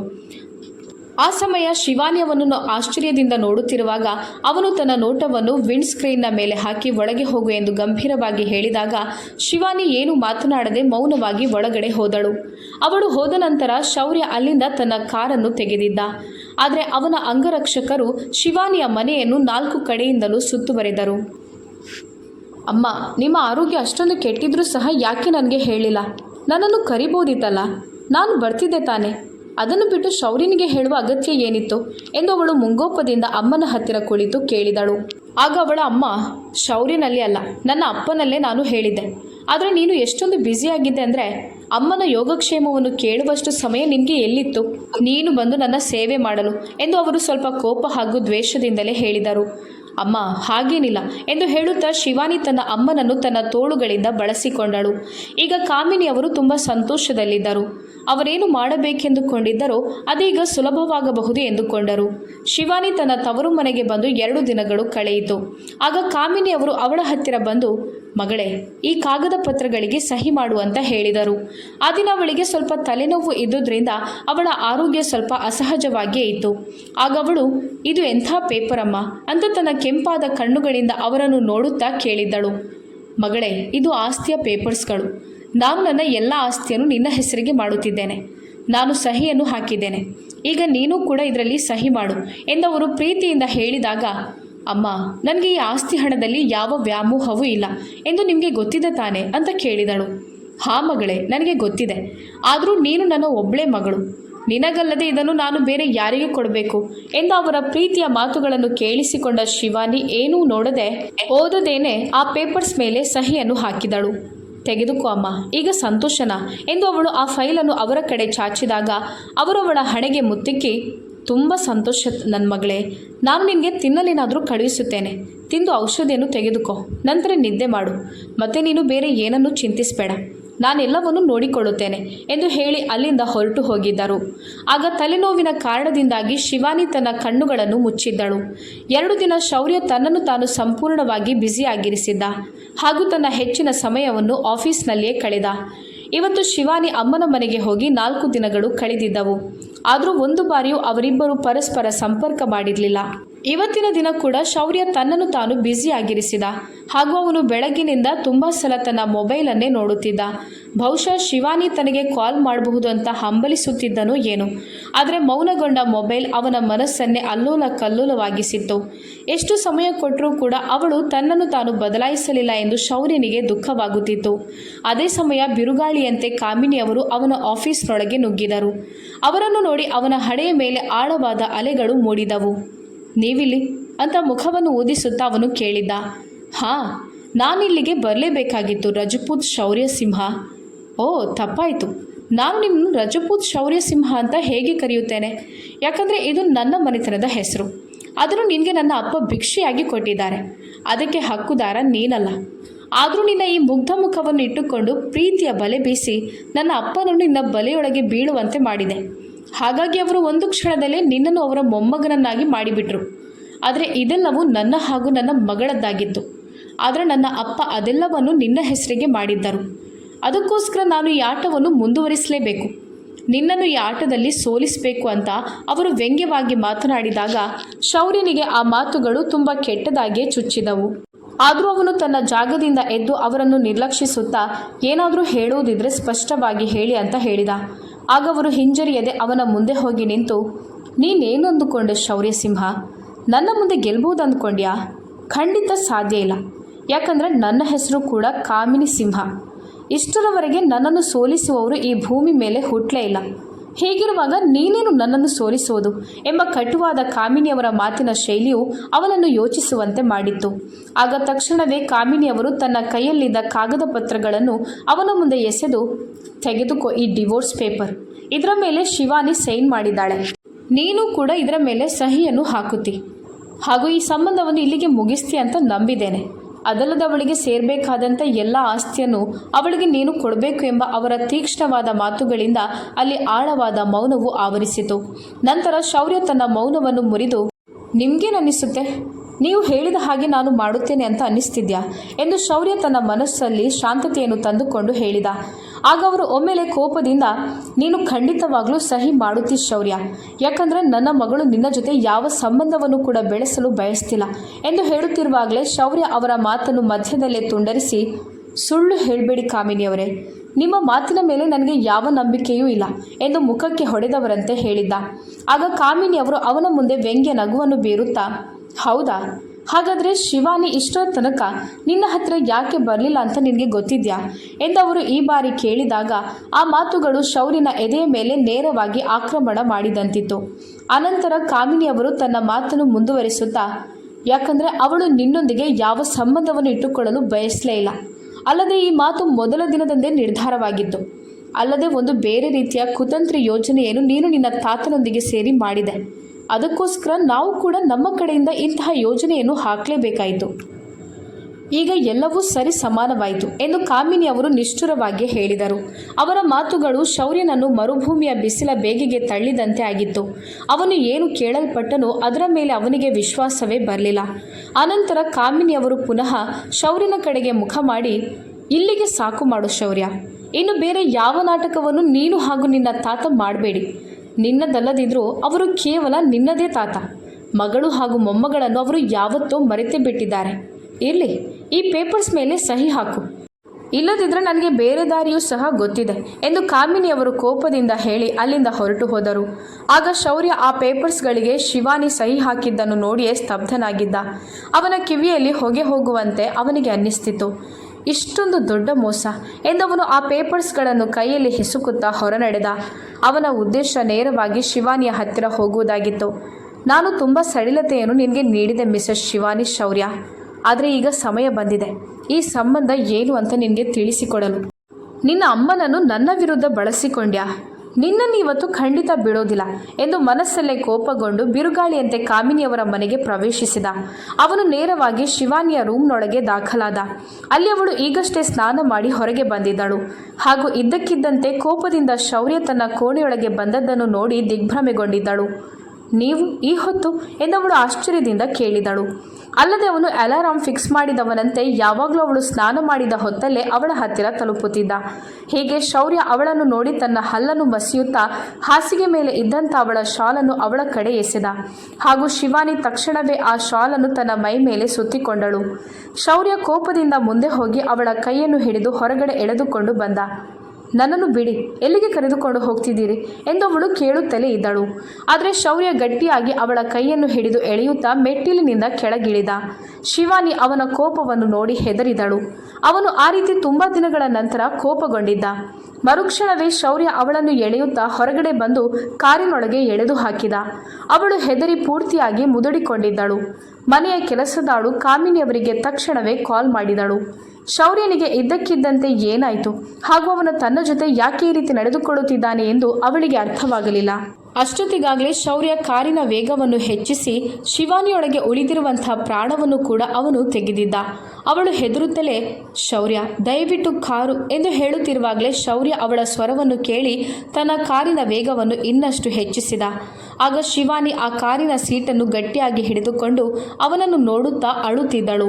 ಆಗಲೇ ಆ ಕಾರು ಇದ್ದಕ್ಕಿದ್ದಂತೆ ಒಮ್ಮೆಲೆ ಹೋಗಿ ಎಲ್ಲೋ ನಿಂತಿತು. ಅದರಿಂದಾಗಿ ಶಿವಾನಿ ತನ್ನ ಸಮತೋಲನವನ್ನೇ ಕಳೆದುಕೊಂಡಳು. ಅವಳ ತಲೆ ಹೋಗಿ ಕಾರಿನ ಹೆಡ್ಬೋರ್ಡ್ ಮೇಲೆ ತಾಗುವಂತಿತ್ತು. ಆದರೆ ಶೌರ್ಯ ಅವಳ ತಲೆಯ ಮುಂದೆ ತನ್ನ ಕೈಯನ್ನಿಟ್ಟು ಅವಳನ್ನು ಕಾಪಾಡಿದ್ದ. ಈ ರೀತಿ ಕೋಪದಲ್ಲೂ ಶೌರ್ಯ ಅವಳ ಹಿತವನ್ನೇ ಬಯಸುತ್ತಿದ್ದ. ಅಲ್ಲದೆ ಅವನು ಸಹ ಆ ಸಮಯ ತುಂಬ ಯಾತನೆ ಹಾಗೂ ಕಷ್ಟವನ್ನು ಅನುಭವಿಸುತ್ತಿದ್ದ. ಶಿವಾನಿ 4 ಕಡೆ ತನ್ನ ನೋಟವನ್ನು ಹಾಯಿಸಿದಳು. ಅದೊಂದು ನಿರ್ಜನ ಪ್ರದೇಶವಾಗಿತ್ತು. ಆಗ ಶಿವಾನಿಗೆ ಆ ಪ್ರದೇಶವನ್ನು ನೋಡಿ ತುಂಬ ಹೆದರಿಕೆಯೂ ಆಯಿತು. ಶೌರ್ಯ ತನ್ನ ಸೀಟ್ ಬೆಲ್ಟನ್ನು ತೆಗೆದು ಕೋಪದಿಂದ ಹೊರಬರುತ್ತಾ ಶಿವಾನಿಯನ್ನು ಸಹ ಕಾರಿನಿಂದ ಹೊರಗಿಳಿಸಿದ. ಆನಂತರ ಅವಳನ್ನು ಕಾರಿಗೆ ತಾಗಿಸಿ ನಿಲ್ಲಿಸಿ, ಒಬ್ಬ ಪತಿ ತನ್ನ ಪತ್ನಿಗೆ ಎಷ್ಟು ಹತ್ತಿರವಾಗುತ್ತಾನೆ ಹಾಗೂ ಎಷ್ಟು ಆಗೋದಿಲ್ಲ ಎಂಬ ಮಾತು ನಮ್ಮಿಬ್ಬರ ಮಧ್ಯದಲ್ಲಿ ಇರಬೇಕಾಗಿತ್ತು. ಆದರೆ ಈ ಮಾತು ಮೂರನೆಯವರ ಕಿವಿಗೆ ಹೇಗೆ ಬಿತ್ತು ಎಂದು ಶೌರ್ಯ ತುಂಬ ಕಹಿ ಹಾಗೂ ಗಂಭೀರವಾದ ಶೈಲಿಯಲ್ಲೇ ಕೇಳಿದಾಗ ಶಿವಾನಿಯ ರೋಮಗಳು ಅಲ್ಲೋಲ ಕಲ್ಲೋಲವಾಗಿದ್ದವು. ಅವಳು ನಿಶ್ಚಲವಾಗಿ ಅವನನ್ನೇ ನೋಡುತ್ತಿದ್ದಳು. ಆಗ ಅವನು ಉತ್ತರ ಕೊಡು ಶಿವಾನಿ ಎಂದು ಗದರಿಸಿದ. ಶಿವಾನಿ ಮುದುಡಿಕೊಂಡು ತನ್ನ ಕಣ್ಣುಗಳನ್ನು ಮುಚ್ಚಿದಳು. ನೋಡು, ನನ್ನ ತಾಳ್ಮೆಯನ್ನು ಪರೀಕ್ಷಿಸಬೇಡ. ಒಂದು ವೇಳೆ ನನಗೆ ನಿನ್ನ ಮೇಲೆ ಪ್ರೀತಿ ಇಲ್ಲದೆ ಇರ್ತಿದ್ರೆ ಈ ಸಮಯ ನಾನು ಏನು ಮಾಡ್ತಿದ್ದೆ ಅಂತ ನೀನು ಊಹಿಸಲು ಸಾಧ್ಯವಿರ್ತಿರಲಿಲ್ಲ ಎಂದು ಅವನವಳಿಗೆ ಹತ್ತಿರವಾಗುತ್ತಿದ್ದಂತೆಯೇ ತನ್ನ ಅಸಹಾಯಕತೆ ಹಾಗೂ ತಾಳ್ಮೆಯ ಮಿತಿಯನ್ನು ದಾಟಿದ. ಆಗ ಶಿವಾನಿ ತನ್ನ ಕಣ್ಣುಗಳನ್ನು ತೆರೆದಳು. ಅವಳ ಕಣ್ಣುಗಳಿಂದ ಕಣ್ಣೀರು ಕೆನ್ನೆಯ ಮೇಲೆ ಬಿಡುವಿಲ್ಲದಂತೆ ಬೀಳುತ್ತಿದ್ದವು. ನಾನು ಯಾರಲ್ಲೂ ಏನೂ ಹೇಳಲಿಲ್ಲ ಎಂದು ಅವಳು ತನ್ನ ಕಂಠದಿಂದ ಉದುರಿದಂಥ ತುಂಡು ತುಂಡಾದ ಶಬ್ದಗಳನ್ನು ಹೊರಹಾಕಿದಳು. ಹೌದಾ? ಆದರೆ ನಿನ್ನ ಅಮ್ಮನಿಗೆ ಈ ವಿಷಯ ಹೇಗೆ ಗೊತ್ತಾಯಿತು? ನಾನು ನಿನ್ನ ಹತ್ತಿರ ಇನ್ನೂ ಸಹ ಬರಲಿಲ್ಲ. ನಿನ್ನ ನಡುವೆ ಯಾವ ಸಂಬಂಧವೂ ಮುಂದುವರಿಯಲಿಲ್ಲ ಎಂಬ ಮಾತು ಅವರ ತನಕ ಹೇಗೆ ಮುಟ್ಟಿತು ಎಂದು ಅವನು ಪುನಃ ಆರ್ಭಟಿಸಿದ. ಆಗ ಶಿವಾನಿ ಅವನ ಶರ್ಟನ್ನು ತನ್ನ ಮುಷ್ಟಿಯಿಂದ ಗಟ್ಟಿಯಾಗಿ ಹಿಡಿದುಕೊಳ್ಳುತ್ತಾ ನನಗೆ ಗೊತ್ತಿಲ್ಲ ಎಂದವಳು ಉಮ್ಮಳಿಕೆಯ ಜೊತೆಗೆ ಅಳುತ್ತಲೇ ಹೇಳಿದಳು. ನಿನಗೆ ಗೊತ್ತಿಲ್ವಾ? ಹಾಗಾದರೆ ಆ ಡಿವೋರ್ಸ್ ಪೇಪರಿನ ಮೇಲೆ ಅವರೇ ಸಹಿಯನ್ನು ಹಾಕಿ ತೆಗೆದುಕೊಂಡು ಬಂದಿದ್ದಾರಾ ಅಥವಾ ನೀನು ಕಣ್ಣು ಮುಚ್ಚೋದರ ಮೇಲೆ ಸಹಿಯನ್ನು ಹಾಕಿದ್ಯಾ ಎಂದು ಶೌರ್ಯ ತುಂಬ ಕೆಟ್ಟದಾಗಿ ಕೇಳುತ್ತಾ ಕಿರುಚಿದ. ಇವತ್ತು ಅವನು ಅವಳನ್ನು ಯಾವುದೇ ರೀತಿಯಿಂದಲೂ ಕ್ಷಮಿಸುವ ಮನಸ್ಥಿತಿಯಲ್ಲಿ ಇರಲಿಲ್ಲ. ಡಿವೋರ್ಸ್? ಶಿವಾನಿಯ ಉಸಿರೇ ಸಿಕ್ಕಿ ಹಾಕಿಕೊಂಡಂತೆ ಅನ್ನಿಸ್ತು. ಅವಳು ಏನನ್ನು ಕೇಳಿಸಿಕೊಂಡಳೋ ಆ ಮಾತಿನ ಮೇಲೆ ಅವಳಿಗೆ ನಂಬಿಕೆ ಇಡಲು ಸಾಧ್ಯವಾಗುತ್ತಿರಲಿಲ್ಲ. ನಿನ್ನ ಈ ಆಶ್ಚರ್ಯಕ್ಕೆ ನಾನಿವತ್ತು ಸರಿಯಾದ ಚಿಕಿತ್ಸೆಯನ್ನೇ ಮಾಡುತ್ತೇನೆ. ಮಿಸ್ಸಸ್ ಸಿಂಹ, ಈ ಶೌರ್ಯ ಸಿಂಹವನ್ನು ಯಾಕೆ ಕೆಣಕಿದ ಅಂತ ನೀನು ಪಶ್ಚಾತ್ತಾಪ ಪಡಬೇಕು ಎಂದು ಹೇಳುತ್ತಾ ಅವನು ಅವಳನ್ನು ಪುನಃ ಕಾರಿನೊಳಗೆ ಹಾಕಿ ಕಾರನ್ನು ಸ್ಟಾರ್ಟ್ ಮಾಡಿದ. ಶಿವಾನಿ ಮೌನವಾಗಿ ಅವನನ್ನು ನೋಡುತ್ತಲೇ ಇದ್ದಳು. ಆ ಕಾರು ಅವನ ಫಾರ್ಮ್ ಹೌಸ್ನ ಅಂಗಳಕ್ಕೆ ಬಂದು ನಿಂತಿತು. ಶಿವಾನಿ ಅಳುಕುತ್ತಲೇ ಅವನ ಕೆಂಪಾದ ಕಣ್ಣುಗಳನ್ನು ನೋಡಿ ಒಂದು ಕ್ಷಣ ತುಂಬ ಹೆದರಿದಳು. ಅವನು ತನ್ನ ಕೂದಲ ಮೇಲೆ ಕೈಯನ್ನು ಆಡಿಸುತ್ತಾ ಆ ಕಡೆ ಈ ಕಡೆ ಸುತ್ತುತ್ತಾ ತುಂಬ ಯಾತನೆಯನ್ನು ಅನುಭವಿಸುತ್ತಿದ್ದ. ಆಗ ಅವನ ಮೊಬೈಲ್ಗೆ ಕಾಮಿನಿಯವರ ಕಾಲ್ ಬಂದಿತ್ತು ಹಾಗೂ ಆ ನಂಬರನ್ನು ನೋಡಿದಾಗ ಅವನ ತುಟಿಯಂಚಿನಲ್ಲಿ ಒಂದು ವ್ಯಂಗ್ಯವಾದ ನಗು ಮೂಡಿತು. ಅವನು ಆ ಕಾಲನ್ನು ಸ್ವೀಕರಿಸಿ ಸ್ಪೀಕರ್ ಬಟನನ್ನು ಆನ್ ಮಾಡಿಟ್ಟು ಶಿವಾನಿಯ ಕಡೆ ತನ್ನ ನೋಟವನ್ನು ಬೀರಿದ. ಎಲ್ಲಿದ್ದಿ ನೀನು? ನನ್ನ ಮಗಳನ್ನು ಎಲ್ಲಿಗೆ ಕರೆದುಕೊಂಡು ಹೋಗಿದ್ದಿ ಶೌರ್ಯ ಸಿಂಹ? ನನ್ನ ಮಗಳನ್ನು ಹಿಂತಿರುಗಿ ಕರೆದುಕೊಂಡು ಬಾ, ಇಲ್ಲದಿದ್ದರೆ ಎನ್ನುತ್ತಾ ಕಾಮಿನಿಯವರು ತುಂಬ ಕೋಪದ ಧ್ವನಿಯಲ್ಲಿ ಮಾತನಾಡಿದಾಗ ಶೌರ್ಯ ನಯವಾಗಿ ನಿಮ್ಮ ಮಗಳಲ್ಲ, ನನ್ನ ಪತ್ನಿಯನ್ನು ಕರೆದುಕೊಂಡು ಬಂದಿದ್ದೇನೆ ಎಂದು ಈ ಬಾರಿ ತುಂಬ ಸಮಾಧಾನವಾಗಿ ಉತ್ತರಿಸಿದ. ಮೂರ್ಖನಂತೆ ಮಾತನಾಡಬೇಡ. ಅವಳು ನಿನ್ನ ಪತ್ನಿಯಲ್ಲ. ಅವಳು ಡಿವೋರ್ಸ್ ಪೇಪರ್ನ ಮೇಲೆ ಸಹಿಯನ್ನು ಹಾಕಿ ನಿನ್ನೊಂದಿಗಿನ ಸಂಬಂಧವನ್ನು ತಾನಾಗಿ ಕೊನೆಗೊಳಿಸಿದ್ದಾಳೆ ಎಂದು ಅವರು ಹೇಳಿದಾಗ ಶೌರ್ಯ ಶಿವಾನಿಯ ಕಡೆ ತನ್ನ ನೋವಿನ ನೋಟವನ್ನು ಬೀರಿದ. ಶಿವಾನಿ ತನ್ನ ಅಮ್ಮನ ಸ್ವರವನ್ನು ಕೇಳುತ್ತಲೇ ಆಶ್ಚರ್ಯದಿಂದ ಸಮುದ್ರದ ಆಳದಲ್ಲಿ ಮುಳುಗುವಂತೆ ಇದ್ದಳು. ಆಗ ಶೌರ್ಯ ತನ್ನ ಮಾತನ್ನು ಮುಂದುವರಿಸುತ್ತಾ, ನಿಮ್ಮ ಮಗಳು ಸಹಿಯನ್ನು ಮಾಡಿರ್ಬೋದು, ಆದರೆ ನಾನಲ್ಲ. ಎಲ್ಲಿಯವರೆಗೆ ಈ ಶೌರ್ಯ ಸಿಂಹನ ಸಹಿ ಆಗೋದಿಲ್ವೋ ಅಲ್ಲಿಯವರೆಗೆ ಡಿವೋರ್ಸ್ ಆಗೋದಿಲ್ಲ ಅತ್ತೆಮ್ಮ ಎಂದವನು ಪ್ರತಿಯೊಂದು ಪದಗಳ ಮೇಲೆ ಒತ್ತಡ ಹಾಕುತ್ತಾ ವ್ಯಂಗ್ಯವಾಗಿ ಹೇಳಿದ. ಆ ಕಡೆಯಿಂದ ಕಾಮಿನಿಯವರು ಕೋಪದಿಂದ, ನನ್ನ ಮಗಳನ್ನು ನನಗೆ ಹಿಂತಿರುಗಿ ನೀಡು ಶೌರ್ಯ ಎಂದು ಹೇಳುತ್ತಲೇ ಇದ್ದರು. ಆಗ ಶೌರ್ಯ ನಗುತ್ತಾ, ಇನ್ನು ನಿಮ್ಮ ಮಗಳು ನಿಮಗೆ ಹಿಂದೆ ಸಿಗ್ಬೋದು ಎಂಬ ವಿಚಾರವನ್ನೇ ಮರೆತುಬಿಡಿ. ಪತಿ ಪತ್ನಿಯ ವಿಷಯಗಳಲ್ಲಿ ತಲೆ ಹಾಕುವ ಆಸಕ್ತಿ ನಿಮಗೆ ತುಂಬ ಇದೆ. ಇವತ್ತಿನ ಈ ರಾತ್ರಿ ಕಳೆದ ನಂತರ ಅವಳ ಪತಿ ಅವಳಿಗೆ ಎಷ್ಟು ಹತ್ತಿರವಾಗಿದ್ದಾನೆ ಎಂದು ಅವಳಲ್ಲಿ ಕೇಳಿ ಅಂತ ಶೌರ್ಯ ಆರ್ಭಟಿಸುತ್ತಾ ಅವರ ಮಾತನ್ನು ಕೇಳದೆಯೇ ಕಾಲ್ ಕಟ್ ಮಾಡಿ ತನ್ನ ಮೊಬೈಲನ್ನೇ ಆಫ್ ಮಾಡಿದ್ದ. ಹಾಗೂ ತನ್ನ ಮುಖವನ್ನು ತಿರುಗಿಸಿ ಕೋಪದಿಂದ ಶಿವಾನಿಯ ಕಡೆ ನೋಡಿದ. ಅವಳು ಯಾವುದೋ ಕನಸಲ್ಲಿರುವಂತೆ ಅವನನ್ನೇ ಮೌನವಾಗಿ ನಿಂತು ನೋಡುತ್ತಿದ್ದಳು. ಶೌರ್ಯ ತನ್ನ ಶರ್ಟ್ನ ಬಟನ್ಗಳನ್ನು ತೆರೆಯುತ್ತಾ ಒಂದು ತೀಕ್ಷ್ಣವಾದ ನೋಟವನ್ನು ಶಿವಾನಿಯ ಕಡೆ ಹಾಕಿ ತನ್ನ ಶರ್ಟನ್ನು ದೂರ ಎಸೆದಾಗ ಶಿವಾನಿಯ ಹೃದಯವು ಒಡೆದು ಹೊರಗೆ ಬರುವಂತೆ ಅನ್ನಿಸುತ್ತಿದ್ದವು. ಅವಳು ತನ್ನ ಸ್ಥಳದಿಂದ 1 ಇಂಚು ಸಹ ಕದಲೇ ಇಲ್ಲ. ಆದರೆ ಅವಳ ಆ ಹೆದರಿಕೆ ಹಾಗೂ ನಡುಗುವಿಕೆಯನ್ನು ಶೌರ್ಯನ ಕಣ್ಣಿಂದ ಅಡಗಿಸಲು ಸಾಧ್ಯವಾಗಲಿಲ್ಲ. ತಕ್ಷಣವೇ ಶಿವಾನಿಯ ಹತ್ತಿರ ಬಂದ ಅವನು ಅವಳ ಕೂದಲನ್ನು ತನ್ನ ಮುಷ್ಟಿಯಲ್ಲಿ ಗಟ್ಟಿಯಾಗಿ ಹಿಡಿದ. ಅದರಿಂದಾಗಿ ಅವಳು ನೋವಿನಿಂದ ಒದ್ದಾಡುತ್ತಾ ಶೌರ್ಯ ಎಂದು ಮೊದಲ ಬಾರಿ ಅವನ ಹೆಸರಿಡಿದು ಕರೆದಿದ್ದಳು. ಅದನ್ನು ಕೇಳಿ ಶೌರ್ಯ ಒಂದು ಕ್ಷಣ ಕರಗಿದ. ನಂತರ ಅವನು ಅವಳ ನಡುಗುತ್ತಿರುವ ತುಟಿಗಳ ಕಡೆ ತನ್ನ ಗಮನವನ್ನು ನೀಡಿದಾಗ ಅವನ ಹೃದಯದ ಬಡಿತವೇ ಅಲ್ಲೋಲ ಕಲ್ಲೋಲವಾಗಿತ್ತು. ಹೀಗೆ ಅವನು ತಕ್ಷಣವೇ ಆ ತುಟಿಗಳನ್ನು ತನ್ನ ವಶಕ್ಕೆ ಪಡೆದಿದ್ದ. ಎಷ್ಟು ತೀವ್ರತೆಯಿಂದ ಅವನು ಆ ಕಡೆ ಬಾಗಿದನೋ ಅಷ್ಟೇ ವೇಗವಾಗಿ ತನ್ನಲ್ಲಿ ತಾಳ್ಮೆಯನ್ನು ಸಹ ತಂದುಕೊಂಡ. ಶಿವಾನಿಗೆ ತನ್ನ ಉಸಿರು ನಿಂತು ಹೋಗುವಂತೆ ಅನ್ನಿಸ್ತು. ಅವನ ಆ ನಯವಾದ ಸ್ಪರ್ಶದಿಂದ ಅವಳು ರೋಮಾಂಚನಗೊಂಡಿದ್ದಳು. ಮೆಲ್ಲನೆ ಅವನು ಅವಳಿಂದ ಹಿಂದೆ ಸರಿಯುತ್ತಾ ಅವಳ ಮುಖದ ಮೇಲೆ ಹರಡಿದ ಕೆಂಪು ಬಣ್ಣವನ್ನು ನೋಡತೊಡಗಿದ. ಪತಿ ಪತ್ನಿ ಪರಸ್ಪರ ಒಬ್ರಿಗೊಬ್ಬರ ವಸ್ತ್ರಗಳು ಹೌದಾ? ಹೀಗಿರುವಾಗ ಯಾಕೆ ನಿನಗೆ ನೀನೇ ಹಾಗೂ ನನಗೆ ಹೇಳು, ಉತ್ತರ ನೀಡು. ಅದೂ ಅಲ್ಲದೆ ನಿನ್ನನ್ನು ಸಂಭಾಳಿಸಿಕೊಳ್ಳಲು ನಿನ್ನ ಹೃದಯವನ್ನು ಒಪ್ಪಿಸಿ ನನಗೋಸ್ಕರ ನೀನು ತಯಾರಾಗಲು ನಾನು ನಿನಗೆ ಸಮಯ ಕೊಟ್ಟಿದ್ದೆ. ಆದರೆ ನೀನು ನನ್ನ ತಾಳ್ಮೆಯನ್ನು ತಪ್ಪಾಗಿ ಬಳಸಿ ಅದರ ಲಾಭವನ್ನು ಪಡೆಯಲು ನೋಡಿದೆ ಎಂದು ದುಃಖದಿಂದ ಹೇಳಿದ. ನೀನು ಆ ದಿನ ಓಡಿ ಹೋದೆ. ಅದರ ಬಗ್ಗೆ ನನಗೆ ಹೆಚ್ಚಿನ ದುಃಖವಾಗಿರಲಿಲ್ಲ. ಆದರೆ ಇವತ್ತು ನೀನು ಮಾಡಿದ ಕೆಲಸ ನನಗೆ ತುಂಬ ನೋವುಂಟು ಮಾಡಿದೆ. ಯಾರೋ ಮೂರನೆಯವರಿಗೆ ನಮ್ಮಿಬ್ಬರ ನಡುವಿನ ಮಾತು ನೀನು ಹೇಗೆ ಹೇಳಿದೆ? ನಿನಗೆ ನನ್ನ ಪ್ರೀತಿ, ನನ್ನ ಬಯಕೆ, ನನ್ನ ಕಾಳಜಿ ಯಾಕೆ ಕಾಣಲಿಲ್ಲ ಶಿವಾನಿ ಎಂದು ಕೇಳಿದ. ಈ ಸಲ ಅವನ ಮಾತು ಹಾಗೂ ಸ್ವರವು ಒಡೆದು ಹೋಗುತ್ತಿರುವಂತೆ ತೋರಿತು. ಅವಳು ಉಮ್ಮಳಿಸಿ ಅಳುತ್ತಾ, ನೀವು ಯಾವಾಗಲಾದರೂ ನನ್ನ ಮೇಲೆ ನಂಬಿಕೆ ಇಟ್ಟಿದ್ದೀರಾ? ನಾನು ಹೇಳಿದ್ದೆಲ್ಲವೂ ನಿಮಗೆ ಸುಳ್ಳಾಗಿಯೇ ಕಾಣುತ್ತಿದೆ. ಹಾಗಾಗಿ ನಾನು ಯಾವ ಸಮರ್ಥನೆಯನ್ನು ನೀಡಲು ಹೋಗೋದಿಲ್ಲ ಎಂದು ಅವಳು ತನ್ನ ಕಣ್ಣೀರನ್ನು ತಡೆಯುತ್ತಾ ಪುನಃ ಅತ್ತಳು. ನೀವು ನನ್ನ ಬಗ್ಗೆ ಏನು ಅರ್ಥ ಮಾಡಿಕೊಂಡಿದ್ದೀರೋ ಅದು ಹಾಗೇ ಇರಲಿ. ಹಾಂ, ಅಮ್ಮನಲ್ಲಿ ನಮ್ಮಿಬ್ಬರ ಬಗ್ಗೆ ನಾನೇ ಎಲ್ಲವನ್ನೂ ಹೇಳಿದೆ. ಡೈವೋರ್ಸ್ ಪೇಪರಿಗೆ ಸಹಿಯನ್ನು ಸಹ ನಾನೇ ಹಾಕಿದೆ. ಈಗ ಸಂತೋಷನಾ ಎಂದು ಅವಳು ಉಮ್ಮಳಿಕೆಯ ಜೊತೆಯೇ ಅಳುತ್ತಾ ಹೇಳುತ್ತಿದ್ದಳು. ಶೌರ್ಯ ಧೈರ್ಯದಿಂದ ಅವಳ ಮಾತನ್ನು ಕೇಳುತ್ತಿದ್ದ. ಶಿವಾನಿ, ಒಂದು ಮಾತನ್ನು ಸರಿಯಾಗಿ ನೆನಪಿಟ್ಟುಕೋ. ನಾನು ನಿನ್ನನ್ನು ಸಾಯಿಸಿ ನಾನು ಕೂಡ ಸತ್ತು ಹೋಗುತ್ತೇನೆ. ಆದರೆ ನಿನ್ನನ್ನು ಬಿಡುವ ಮಾತೇ ಇಲ್ಲ ಎಂದು ಹೇಳುತ್ತಾ ಅವನು ತನ್ನ ತುಟಿಗಳನ್ನು ಅವಳ ಹಣೆಯ ಮೇಲೆ ಒತ್ತಿ ಹಿಡಿದು ನಂತರ ಅಲ್ಲೇ ಇದ್ದಂಥ ತನ್ನ ಶರ್ಟನ್ನು ಎತ್ತಿ ಅವಳನ್ನು ಅಲ್ಲೇ ಬಿಟ್ಟು ಹೊರ ನಡೆದ. ಶೌರ್ಯ ನಿಜವಾಗ್ಲೂ ನನ್ನನ್ನು ಪ್ರೀತಿ ಎಂದು ಅವಳು ತನ್ನ ಮೇಲೆ ಪ್ರಶ್ನೆಗಳ ಸುರಿಮಳೆಯನ್ನೇ ಹರಿಸಿದಳು. ಹಾಗೂ ನಾನು ಕೂಡ ಅಂದರೆ ಎಂದು ಯೋಚಿಸುತ್ತಿರುವಾಗಲೇ ಅವಳ ನೋಟವು ಶೌರ್ಯನ ಮೊಬೈಲ್ ಮೇಲೆ ಬಿದ್ದಿತ್ತು. ಅವಳು ಮುಂದೆ ಹೋಗಿ ಅದನ್ನು ಆನ್ ಮಾಡಿದಳು. ಯಾಕಂದರೆ ಅವಳು ತನ್ನ ಮೊಬೈಲನ್ನು ಮನೆಯಲ್ಲೇ ಬಿಟ್ಟು ಬಂದಿದ್ದಳು.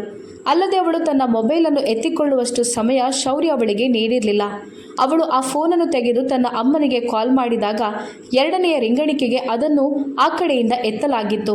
ಹೀಗೆ ಫೋನ್ ಆ ಕಡೆಯಿಂದ ರಿಸೀವ್ ಮಾಡುತ್ತಿದ್ದಂತೆಯೇ ಕಾಮಿನಿಯವರು, ಶೌರ್ಯ, ನನ್ನ ಮಗಳು ನನಗೆ ಎಂದು ಬಿಡುವಿಲ್ಲದೆ ಮಾತನಾಡಿದಾಗ ಈ ಕಡೆಯಿಂದ ತನ್ನ ಮಗಳ ಅಮ್ಮ ಎಂಬ ಸ್ವರವನ್ನು ಕೇಳಿದ ಕಾಮಿನಿಯವರು ಒದ್ದಾಡಿದರು. ಶಿವಾನಿ ನಿನಗೆ ಏನೂ ಆಗಲಿಲ್ಲ ತಾನೆ? ನೀನು ಚೆನ್ನಾಗಿದ್ದಿ ತಾನೆ ಅಂತ ಹೇಳಿದರು. ಆಗ ಶಿವಾನಿ, ಅಮ್ಮ, ನಾನೀಗ ಚೆನ್ನಾಗಿದ್ದೇನೆ. ಆದರೆ ನೀವು ಇಷ್ಟೊಂದು ದೊಡ್ಡ ಮೋಸ ಹೇಗೆ ಮಾಡಿದ್ರಿ? ನೀವು ನನ್ನಿಂದ ಆ ಪೇಪರ್ಸ್ಗಳಿಗೆ ಮೋಸದಿಂದ ಸಹಿ ಮಾಡಿಸಿಕೊಂಡ್ರಿ ಯಾಕೆ ಎಂದು ಅವಳು ದುಃಖದಿಂದ ಕೇಳಿದಾಗ ಕಾಮಿನಿಯವರು, ಶಿವಾನಿ, ನನ್ನ ಮಾತು ಕೇಳು. ನಮ್ಮ ಪ್ರಾರಂಭದ ಯೋಜನೆ ಇದೇ ಆಗಿತ್ತು ಅಲ್ವಾ? ನೀನು ಆ ಆಸ್ತಿಗೋಸ್ಕರ ಶೌರ್ಯನನ್ನು ಮದುವೆ ಆಗಲೇಬೇಕಾಗಿತ್ತು ಅಂತ ಅವರು ಹೇಳಿದಾಗ ಶಿವಾನಿ ಅವರ ಮಾತನ್ನು ಅರ್ಧಕ್ಕೆ ತುಂಡರಿಸಿ ಹಿಂಜರಿಯದೆ, ಅಮ್ಮ, ಇದು ನನ್ನ ಯೋಜನೆಯಲ್ಲ, ನಿಮ್ಮದು. ಅದಲ್ಲದೆ ನಾನು ಮೊದಲಿನಿಂದಲೂ ನಿಮ್ಮ ಈ ಕುತಂತ್ರದ ಆಟಗಳಿಗೆ ಭಾಗಿದಾರಳಲ್ಲ, ಈಗಲೂ ಸಹ. ಅದಲ್ಲದೆ ನಾನು ಯಾವುದೇ ಕಾರಣಕ್ಕೂ ಶೌರ್ಯನಿಂದ ನನ್ನ ಸಂಬಂಧವನ್ನು ಕಳೆದುಕೊಳ್ಳೋದಿಲ್ಲ. ಬದಲಾಗಿ ಅವರು ಹೇಳಿದ ಹಾಗೆ ಅವರೊಂದಿಗೆ ನಾನು ನನ್ನ ಸಂಬಂಧವನ್ನು ಇನ್ನೂ ಆಳವಾಗಿ ಮುಂದುವರಿಸಬೇಕೆಂದಿದ್ದೇನೆ. ನಾನು ಹೇಳಿದ್ದು ನಿಮಗೆ ಕೇಳಿಸಿದೆ ಅಂತ ತಿಳಿದುಕೊಂಡಿದ್ದೇನೆ. ಅದಲ್ಲದೆ ವಿಷಯಗಳನ್ನು ಗಾಳಿಯಲ್ಲಿ ಬಾಡದಂತೆ ಬಿಡುವ ಆಸಕ್ತಿ ನಿಮಗೆ ತುಂಬ ಇದೆ. ಇನ್ನು ಮುಂದೆ ನಿಮ್ಮ ಮಗಳು ಏನು ಮಾಡುತ್ತಾಳೆ ಅಂತ ನೀವು ನೋಡುತ್ತಲೇ ಇರಿ ಎಂದು ಶಿವಾನಿ ಕೋಪದಿಂದ ಹೇಳುತ್ತಾ ಆ ಕಾಲನ್ನು ಕಟ್ ಮಾಡಿದಳು. ಆ ಕಡೆ ಕಾಮಿನಿ ಅವರು ತಮ್ಮ ತಲೆಯನ್ನು ಹಿಡಿದು ಅಲ್ಲೇ ದಿಗ್ಭ್ರಮೆಯಿಂದ ಕುಸಿದು ಕುಳಿತರು. ಆದರೆ ಇಲ್ಲಿ ಶೌರ್ಯ ಇದ್ದಕ್ಕಿದ್ದಂತೆ ಹಿಂತಿರುಗಿ ಬಂದಿದ್ದ. ಯಾಕಂದರೆ ಅವನ ಮೊಬೈಲ್ ಕೋಣೆಯಲ್ಲಿಯೇ ಉಳಿದಿತ್ತು. ಅವನು ಫೋನನ್ನು ತೆಗೆದುಕೊಳ್ಳಲು ಹಿಂತಿರುಗಿ ಬಂದ ಸಮಯ ಶಿವಾನಿ ತನ್ನ ಅಮ್ಮನಲ್ಲಿ ಮಾತನಾಡುತ್ತಿದ್ದಂಥ ಪ್ರತಿಯೊಂದು ಪದಗಳನ್ನು ಅವನು ಕೇಳಿಸಿಕೊಂಡಿದ್ದ. ಅಂದರೆ ಅವಳು ಯಾವುದೇ ರೀತಿಯಿಂದಲೂ ಅವಳ ಅಮ್ಮನ ಕುತಂತ್ರಗಳಿಗೆ ಜೊತೆಯಾದವಳಲ್ಲ ಎಂದು ಅವನಿಗೆ ಗೊತ್ತಾಗಿ ಅವಳ ಬಗ್ಗೆ ಅವನಿಗಿದ್ದ ತಪ್ಪು ಕಲ್ಪನೆ ಒಂದು ಕ್ಷಣದಲ್ಲೇ ಮಾಯವಾಗಿತ್ತು. ಶಿವಾನಿ ತನ್ನ ಕಣ್ಣೀರನ್ನು ಒರೆಸುತ್ತಾ ಶೌರ್ಯನನ್ನು ನೋಡಿ ಮೆಲ್ಲನೆ ಅವನತ್ತ ತನ್ನ ಹೆಜ್ಜೆಗಳನ್ನು ಹಾಕಿದಳು. ಅನಂತರ ಅವಳು ತನ್ನ ಕೈಯಲ್ಲಿದ್ದ ಮೊಬೈಲನ್ನು ಅವನಿಗೆ ನೀಡಿದಾಗ ಅವಳ ಕಣ್ಣುಗಳಿಂದ ಕಣ್ಣೀರು ಅವಳಿಗೆ ಅರಿವಿಲ್ಲದಂತೆ ಹರಿಯಲು ಪ್ರಾರಂಭವಾಗಿತ್ತು. ಶೌರ್ಯ ಮುಂದೆ ಬಂದು ಅವಳ ಕೆನ್ನೆಯ ಮೇಲೆ ಇದ್ದಂಥ ಕಣ್ಣೀರನ್ನು ಒರೆಸಿದಾಗ ಅವಳು ತಲೆ ತಗ್ಗಿಸಿ ಅತ್ತಳು. ಅವನಿಂದ ದೂರವಾಗುವ ಯೋಚನೆಯು ಅವಳನ್ನು ಜೀವಂತವಾಗಿ ಕೊಲ್ಲುವಷ್ಟು ಯಾತನೆಯನ್ನು ಅವಳಿಗೆ ನೀಡಿತ್ತು. ಅವಳು ಹೃದಯದಲ್ಲೇ ಶೌರ್ಯನನ್ನು ಇಷ್ಟಪಡುತ್ತಿದ್ದಳು. ಆದರೆ ಅದನ್ನು ತೋರ್ಪಡಿಸಲು ಅವಳಿಂದ ಸಾಧ್ಯವಾಗುತ್ತಿರಲಿಲ್ಲ. ಹಾಗೂ ಇವತ್ತು ಅವನು ಅವಳನ್ನು ತಪ್ಪಾಗಿ ಅರ್ಥ ಮಾಡಿಕೊಂಡಿದ್ದಾನೆ ಎಂಬುದರ ಮೇಲೆ ಅವಳು ತುಂಬ ಒದ್ದಾಡಿದಳು. ಈ ರೀತಿ ಶಿವಾನಿ ತನ್ನ ಮುಖವನ್ನು ತನ್ನೆರಡು ಕೈಗಳಿಂದ ಅಡಗಿಸಿ ಅಳುತ್ತಿರುವಾಗ ಅವಳ ಆ ನೋವನ್ನು ಶೌರ್ಯನಿಂದ ತುಂಬ ಹೊತ್ತು ನೋಡಲಾಗಲಿಲ್ಲ. ಅವನು ತಕ್ಷಣವೇ ಅವಳನ್ನು ಬರಸೆಳೆದು ತನ್ನ ಬಾಹುಗಳಲ್ಲಿ ಬಂಧಿಸಿದ. ಹೀಗೆ ಶಿವಾನಿ ಅವನ ಎದೆಯನ್ನು ಬಳಸಿಕೊಳ್ಳುತ್ತಿದ್ದಂತೆಯೇ ಅವಳ ಅಳು ಸಹ ಇನ್ನಷ್ಟು ತೀವ್ರವಾಗಿ ಹೆಚ್ಚುತ್ತಲೇ ಹೋಯಿತು. ಅವನು ಅವಳ ಬೆನ್ನನ್ನು ಸವರುತ್ತಾ ಅವಳನ್ನು ಶಾಂತವಾಗಿರಿಸಲು ಪ್ರಯತ್ನಿಸಿದ. ಇವತ್ತು ಅವಳಿಗೆ ಅವಳ ಅಮ್ಮನ ಮೇಲೆ ಇದ್ದ ನಂಬಿಕೆ ಎಲ್ಲವೂ ಒಡೆದು ಹೋಗಿತ್ತು. ಹಾಗೂ ಇವತ್ತು ಅವಳು ಸಹ ತನ್ನೊಳಗೆ ಒಡೆದು ನುಚ್ಚು ನೂರಾಗಿದ್ದಳು. ಶೌರ್ಯ ಅವಳನ್ನು ಸಂಭಾಳಿಸಿಕೊಂಡ ಹಾಗೂ ಅವಳನ್ನು ಅಪ್ಪಿಕೊಂಡು ಅವಳ ಕೂದಲನ್ನು ಒಂದು ಕಡೆ ಮಾಡುತ್ತಾ ಅವಳ ಕುತ್ತಿಗೆಯ ಮೇಲೆ ತನ್ನ ಬಿಸಿಯಾದ ತುಟಿಗಳನ್ನು ಇಟ್ಟ. ಅದರಿಂದಾಗಿ ಅವಳ ಹೃದಯದಲ್ಲಿ ನಡುಕ ಉಂಟಾಯಿತು. ಅವಳು ಅಳುವುದನ್ನು ಮರೆತು ತಲೆ ಎತ್ತಿ ಶೌರ್ಯನನ್ನು ನೋಡಿದಳು. ಅವನ ಕಣ್ಣುಗಳಲ್ಲಿ ಇದ್ದಂಥ ಪ್ರೀತಿಯ ಸಮುದ್ರವನ್ನು ನೋಡಿ ಒಂದು ಕ್ಷಣ ಅವಳ ಪೂರ್ತಿ ಶರೀರ ಹಾಗೂ ಆತ್ಮವೇ ನಡುಗಿತು. ಶೌರ್ಯ ಅವಳ ಹಣೆಯ ಮೇಲೆ ತನ್ನ ತುಟಿಗಳನ್ನಿಟ್ಟಾಗ ಅವಳ ಸ್ಪರ್ಶವನ್ನು ತನ್ನ ಆತ್ಮದಿಂದ ಅನುಭವಿಸಲು ಪ್ರಾರಂಭಿಸಿದಳು. ಶಿವಾನಿ, ನೀನು ಮೊದಲಿನಿಂದಲೂ ನನ್ನವಳಾಗಿದ್ದೆ, ಆದರೆ ನೀನು ಮೊದಲಿನಿಂದಲೂ ನನ್ನ ಪ್ರೀತಿಯನ್ನು ಅರ್ಥ ಮಾಡಿಕೊಳ್ಳಲೇ ಇಲ್ಲ ಎಂದು ಅವನು ಅವಳ ಹಣೆಯ ಮೇಲೆ ತನ್ನ ಹಣೆಯನ್ನು ಜೋಡಿಸಿ ಕಣ್ಣು ಮುಚ್ಚಿ ಹೇಳುತ್ತಲೇ ಇದ್ದ. ಆಗ ಅವಳು ಗದ್ಗದಿತ ಸ್ವರದೊಂದಿಗೆ, ನೀವು ನನಗೆ ಯಾವತ್ತೂ ಕೂಡ ಆ ಅನುಭವವನ್ನೇ ಕೊಡಲಿಲ್ಲ. ಅಲ್ಲದೆ ಶೌರ್ಯ ಸಿಂಹ ಅಂದರೆ ಮುಂಗೋಪಿ ಅಂತಾನೆ ನನಗೆ ತಿಳಿದಿರೋದು. ಅವರಿಂದ ನಾನು ಹೆದರುತ್ತಿದ್ದೆ ಎಂದು ಅವಳು ನಿರ್ಭೀತವಾಗಿ ತನ್ನ ಹೃದಯದ ಪರಿಸ್ಥಿತಿಯನ್ನು ಅವನಿಗೆ ಹೇಳಿದಳು. ಹೌದಾ? ಆದರೆ ಸರಿ, ಇವತ್ತು ನಾನು ನಿನಗೆ ನನ್ನ ಪ್ರೀತಿ, ನನ್ನ ಹುಚ್ಚುತನ, ನನ್ನ ಬಯಕೆ ಇದೆಲ್ಲದರ ಅನುಭವವನ್ನು ನಿನಗೆ ನೀಡುತ್ತೇನೆ ಎಂದು ಅವನು ಅವಳ ಕುತ್ತಿಗೆಯ ಮೇಲೆ ಇದ್ದ ಆ ಶಾಲನ್ನು ತೆಗೆದು ಒಂದು ಕಡೆ ಇಟ್ಟ. ಹಾಗೂ ಅವಳ ಹೊಳೆಯುತ್ತಿರುವ ಆ ರೂಪವನ್ನು ನೋಡಿ ಅವನು ಒಂದು ಕ್ಷಣ ತನ್ನನ್ನು ತಾನೇ ಕಳೆದುಕೊಂಡ. ಇದರಿಂದಾಗಿ ಶಿವಾನಿಯ ಉಸಿರು ಗಂಟಲಲ್ಲಿಯೇ ಸಿಕ್ಕಿ ಹಾಕಿಕೊಂಡ ಹಾಗೆ ಆಗಿತ್ತು. ಹಾಗೂ ಅವನ ಸಾಮೀಪ್ಯದ ಬಗ್ಗೆ ಯೋಚಿಸಿದ ಅವಳ ಆತ್ಮವು ಕದಲಲು ಪ್ರಾರಂಭವಾಯಿತು. ಶೌರ್ಯ ಅವಳನ್ನು ಮೆಲ್ಲನೆ ತನ್ನ ತೋಳುಗಳಿಂದ ಎತ್ತಿ ಹಾಸಿಗೆ ಮೇಲೆ ಮಲಗಿಸಿದ. ಅವಳು ತನ್ನ ಕಣ್ರೆಪ್ಪೆಗಳನ್ನು ಮುಚ್ಚದೆಯೇ ಅವನನ್ನೇ ನೋಡಿದಳು. ಆಗ ಶೌರ್ಯ ಮುಗುಳ್ನಗುತ್ತಾ ಅವಳ ಕಣ್ಣುಗಳ ಮೇಲೆ ಕೈಯಿಟ್ಟು ಅವಳ ರೆಪ್ಪೆಗಳನ್ನು ಮುಚ್ಚಿಸಿದ. ಆಗ ಅವಳು ತನ್ನ ಉಸಿರನ್ನೇ ಹಿಡಿದಿಟ್ಟಿದ್ದಳು. ಶೌರ್ಯ ಪುನಃ ತನ್ನ ಸಂಪೂರ್ಣ ತೀವ್ರತೆಯೊಂದಿಗೆ ತನ್ನ ತುಟಿಗಳನ್ನು ಅವಳ ತುಟಿಗಳ ಮೇಲೆ ಇಟ್ಟು ಅವಳ ಉಸಿರಲ್ಲಿ ಆಟವಾಡತೊಡಗಿದ. ಹಾಗೂ ನಿಷ್ಕರುಣಿಯಾಗಿ ಅವಳ ಉಸಿರನ್ನೇ ಕದಿಯಲು ಪ್ರಾರಂಭಿಸಿದ. ಶಿವಾನಿ ಅವನ ಕಾಲರ್ ಹಿಡಿದು ಅವನನ್ನು ಹಿಂದಕ್ಕೆ ತಳ್ಳಲು ಬಯಸಿದಳು. ಆದರೆ ಅವನು ಅವಳನ್ನು ತನ್ನ ಹಿಡಿತದಲ್ಲಿ ಇಟ್ಟುಕೊಂಡು ತನ್ನೆರಡು ಕೈಗಳ ಬೆರಳುಗಳಿಂದ ಅವಳ ಬೆರಳುಗಳನ್ನು ಸಿಲುಕಿಸಿ ಅವಳನ್ನು ತನ್ನ ಪ್ರಪಂಚದಲ್ಲಿ ಕಳೆದುಕೊಳ್ಳುವಂತೆ ಮಾಡಿದ. ಆ ನಿಧಾನವಾದ ನರಳುವಿಕೆಯ ಪ್ರತಿಧ್ವನಿಯು ಒಂದು ವಿಚಿತ್ರವಾದ ಸ್ವರದ ಅನುಭವವನ್ನು ನೀಡುವಾಗ ಶೌರ್ಯನ ಪ್ರತಿಯೊಂದು ಅಂಗವೂ ರೋಮಾಂಚನಗೊಳ್ಳುತ್ತಿತ್ತು. ಅವರಿಬ್ಬರು ಪರಸ್ಪರರ ಸಾಮೀಪ್ಯದಿಂದ ನೆಮ್ಮದಿಯನ್ನು ಅನುಭವಿಸುತ್ತಿದ್ದರು. ತಮ್ಮ ಜೀವನ ಸಂಗಾತಿ ಒಬ್ಬರಿಗೊಬ್ಬರು ವಸ್ತ್ರವಾಗುವ ಜೊತೆಗೆ ಅವರಿಬ್ಬರು ಒಬ್ಬರಿಗೊಬ್ಬರ ನೆಮ್ಮದಿಯೂ ಆಗಿದ್ದಾರೆ ಎಂಬುದು ಇವತ್ತವರಿಗೆ ಅರಿವಾಗಿತ್ತು. 2 ತಿಂಗಳ ನಂತರ ಕಾಮಿನಿಯವರು ತಮ್ಮ ಮಗಳನ್ನು ತನ್ನ ಕಡೆಗೆ ತಿರುಗಿಸಲು ತುಂಬ ಶ್ರಮಪಟ್ಟರು. ಆದರೆ ಅವರ ಮಗಳು ಅವರ ಕೈಯಿಂದ ಈಗಾಗಲೇ ಜಾರಿ ಹೋಗಿದ್ದರು. ಈಗ ಶೌರ್ಯಸಿಂಹನ ಕೈಯಲ್ಲಿಯೇ ಇವರ ಎಲ್ಲ ಕೊಂಡಿಗಳು ಇದ್ದವು. ಅವಳು ಶೌರ್ಯಸಿಂಹನ ಎದೆ ಬಡಿತವಾಗಿದ್ದಳು. ಹಾಗಾಗಿ ಶೌರ್ಯ ಅವಳನ್ನು ತನ್ನ ಅಂಗೈಯಲ್ಲಿ ಇಟ್ಟುಕೊಂಡಿದ್ದ. ತಾತ ಹಾಗೂ ಶೌರ್ಯ ಅವಳ ಎಲ್ಲ ಕೋಪೋದ್ರೇಕಗಳನ್ನು ಸಹಿಸಿಕೊಳ್ಳುತ್ತಿದ್ದರು. ಒಂದು ದಿನ ಅವಳು ತಾತ ಹೇಳಿದ ಯಾವುದೋ ಒಂದು ವಿಚಾರಕ್ಕೆ ನಗುತ್ತಿದ್ದಳು. ಆಗ ಕಾಮಿನಿ ಅವರು ದೂರದಿಂದ ಒಳಗೆ ಬರುವುದು ಕಾಣಿಸಿತು. ತುಂಬ ದಿನಗಳಿಂದ ಅವರು ಈ ಮನೆಗೆ ಬರುವುದನ್ನು ತಡೆಯಲಾಗಿತ್ತು. ಆದರೆ ಇವತ್ತವರು ಬಲವಂತವಾಗಿ ಒಳಗೆ ಬಂದಿದ್ದರು. ಅವರನ್ನು ನೋಡಿ ಶಿವಾನಿ ಒಮ್ಮೆಲೆ ತಾನಿದ್ದ ಜಾಗದಿಂದ ಎದ್ದು ನಿಂತಳು. ಅವರು ಬರುತ್ತಲೇ ಶಿವಾನಿಯನ್ನು ನೋಡಿ ತನ್ನ ಎದೆಗೆ ಅಪ್ಪಿಕೊಳ್ಳುತ್ತಾ, ಎಂಥ ಮಗಳು ನೀನು, ಇಷ್ಟು ದಿನವಾದ ಮೇಲೂ ಒಮ್ಮೆ ಬಂದು ಅಮ್ಮನನ್ನು ಭೇಟಿಯಾಗಬೇಕು ಅಂತ ನಿನಗೆ ಅನ್ನಿಸ್ಲಿಲ್ವಾ? ನಿನ್ನ ಅಮ್ಮ ನಿನಗೆ ಅಷ್ಟೊಂದು ಕೆಟ್ಟವಳಾಗಿ ಬಿಟ್ಲಾ ಎಂದು ಅವರು ತನ್ನ ಕಣ್ಣುಗಳಲ್ಲಿ ಕಣ್ಣೀರು ತಂದುಕೊಳ್ಳುತ್ತಾ ಕೇಳಿದರು. ಆಗ ಮೆಟ್ಟಿಲುಗಳಿಂದ ಇಳಿದು ಬರುತ್ತಿರುವ ಶೌರ್ಯ ಸಹ ಅವರನ್ನು ನೋಡಿದ. ಆದರೆ ಏನೂ ಹೇಳದೆ ಮೌನವಾಗಿಯೇ ಇದ್ದ. ಆಗ ಶಿವಾನಿ, ನೀವು ಅಮ್ಮನಂತೆ ಯಾವಾಗ ಇದ್ರಿ ಅಮ್ಮ? ಅಮ್ಮಂದಿರು ಹೆಣ್ಣು ಮಕ್ಕಳ ಮನೆಯನ್ನು ತುಂಬಿಸ್ತಾರೆ, ಆದರೆ ನೀವು ನನ್ನ ಮನೆಯನ್ನೇ ಮುರಿಯಲು ನೋಡಿದ್ರಿ ಎಂದು ಅವಳು ನಿಧಾನವಾದ ಸ್ವರದಲ್ಲೇ ಹೇಳಿದಳು. ಇವತ್ತು ಅವರಿಗೆ ಅವಳ ಆ ಮಾತುಗಳು ತುಂಬ ಭಾರವಾಗಿಯೇ ಕಾಣಿಸಿದವು. ಅವರು ತಮ್ಮ ಕಣ್ಣೀರನ್ನು ಒರೆಸುತ್ತಾ, ಹಾಗಾದರೆ ನೀನು ನನ್ನನ್ನು ಕ್ಷಮಿಸೋದಿಲ್ವಾ ಎಂದು ಕೇಳಿದರು. ಆಗ ಶಿವಾನಿ ತನ್ನ ಕಣ್ಣುಗಳಲ್ಲಿ ಕಣ್ಣೀರು ತುಂಬಿಕೊಳ್ಳುತ್ತಾ ಅವರನ್ನು ನೋಡಿದಳು.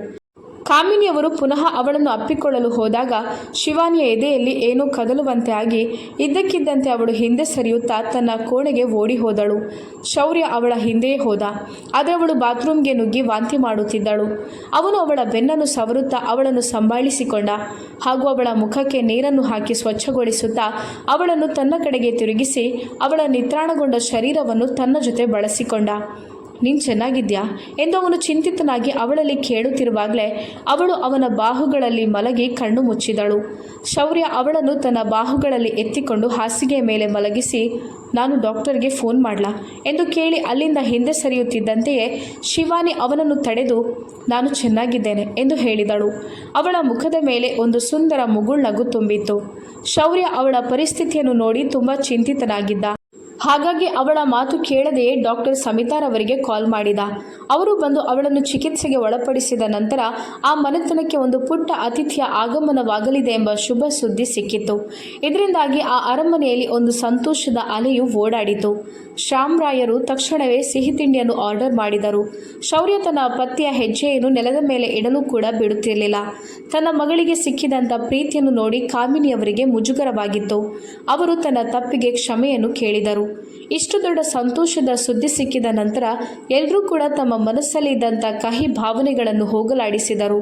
ಹಣವೇ ಎಲ್ಲ ಸಮಸ್ಯೆಗಳಿಗೆ ಪರಿಹಾರವಲ್ಲ, ಪ್ರೀತಿಯ ಹೃದಯದ ನೆಮ್ಮದಿ ಎಂಬುದು ಎಲ್ಲರಿಗೂ ಅರಿವಾಗಿತ್ತು. ಈ ಕಥೆ ನಿಮಗೆ ಇಷ್ಟವಾಗಿದ್ದಲ್ಲಿ ಲೈಕ್ ಮಾಡಿ, ಶೇರ್ ಮಾಡಿ, ಕಾಮೆಂಟ್ ಮಾಡಿ.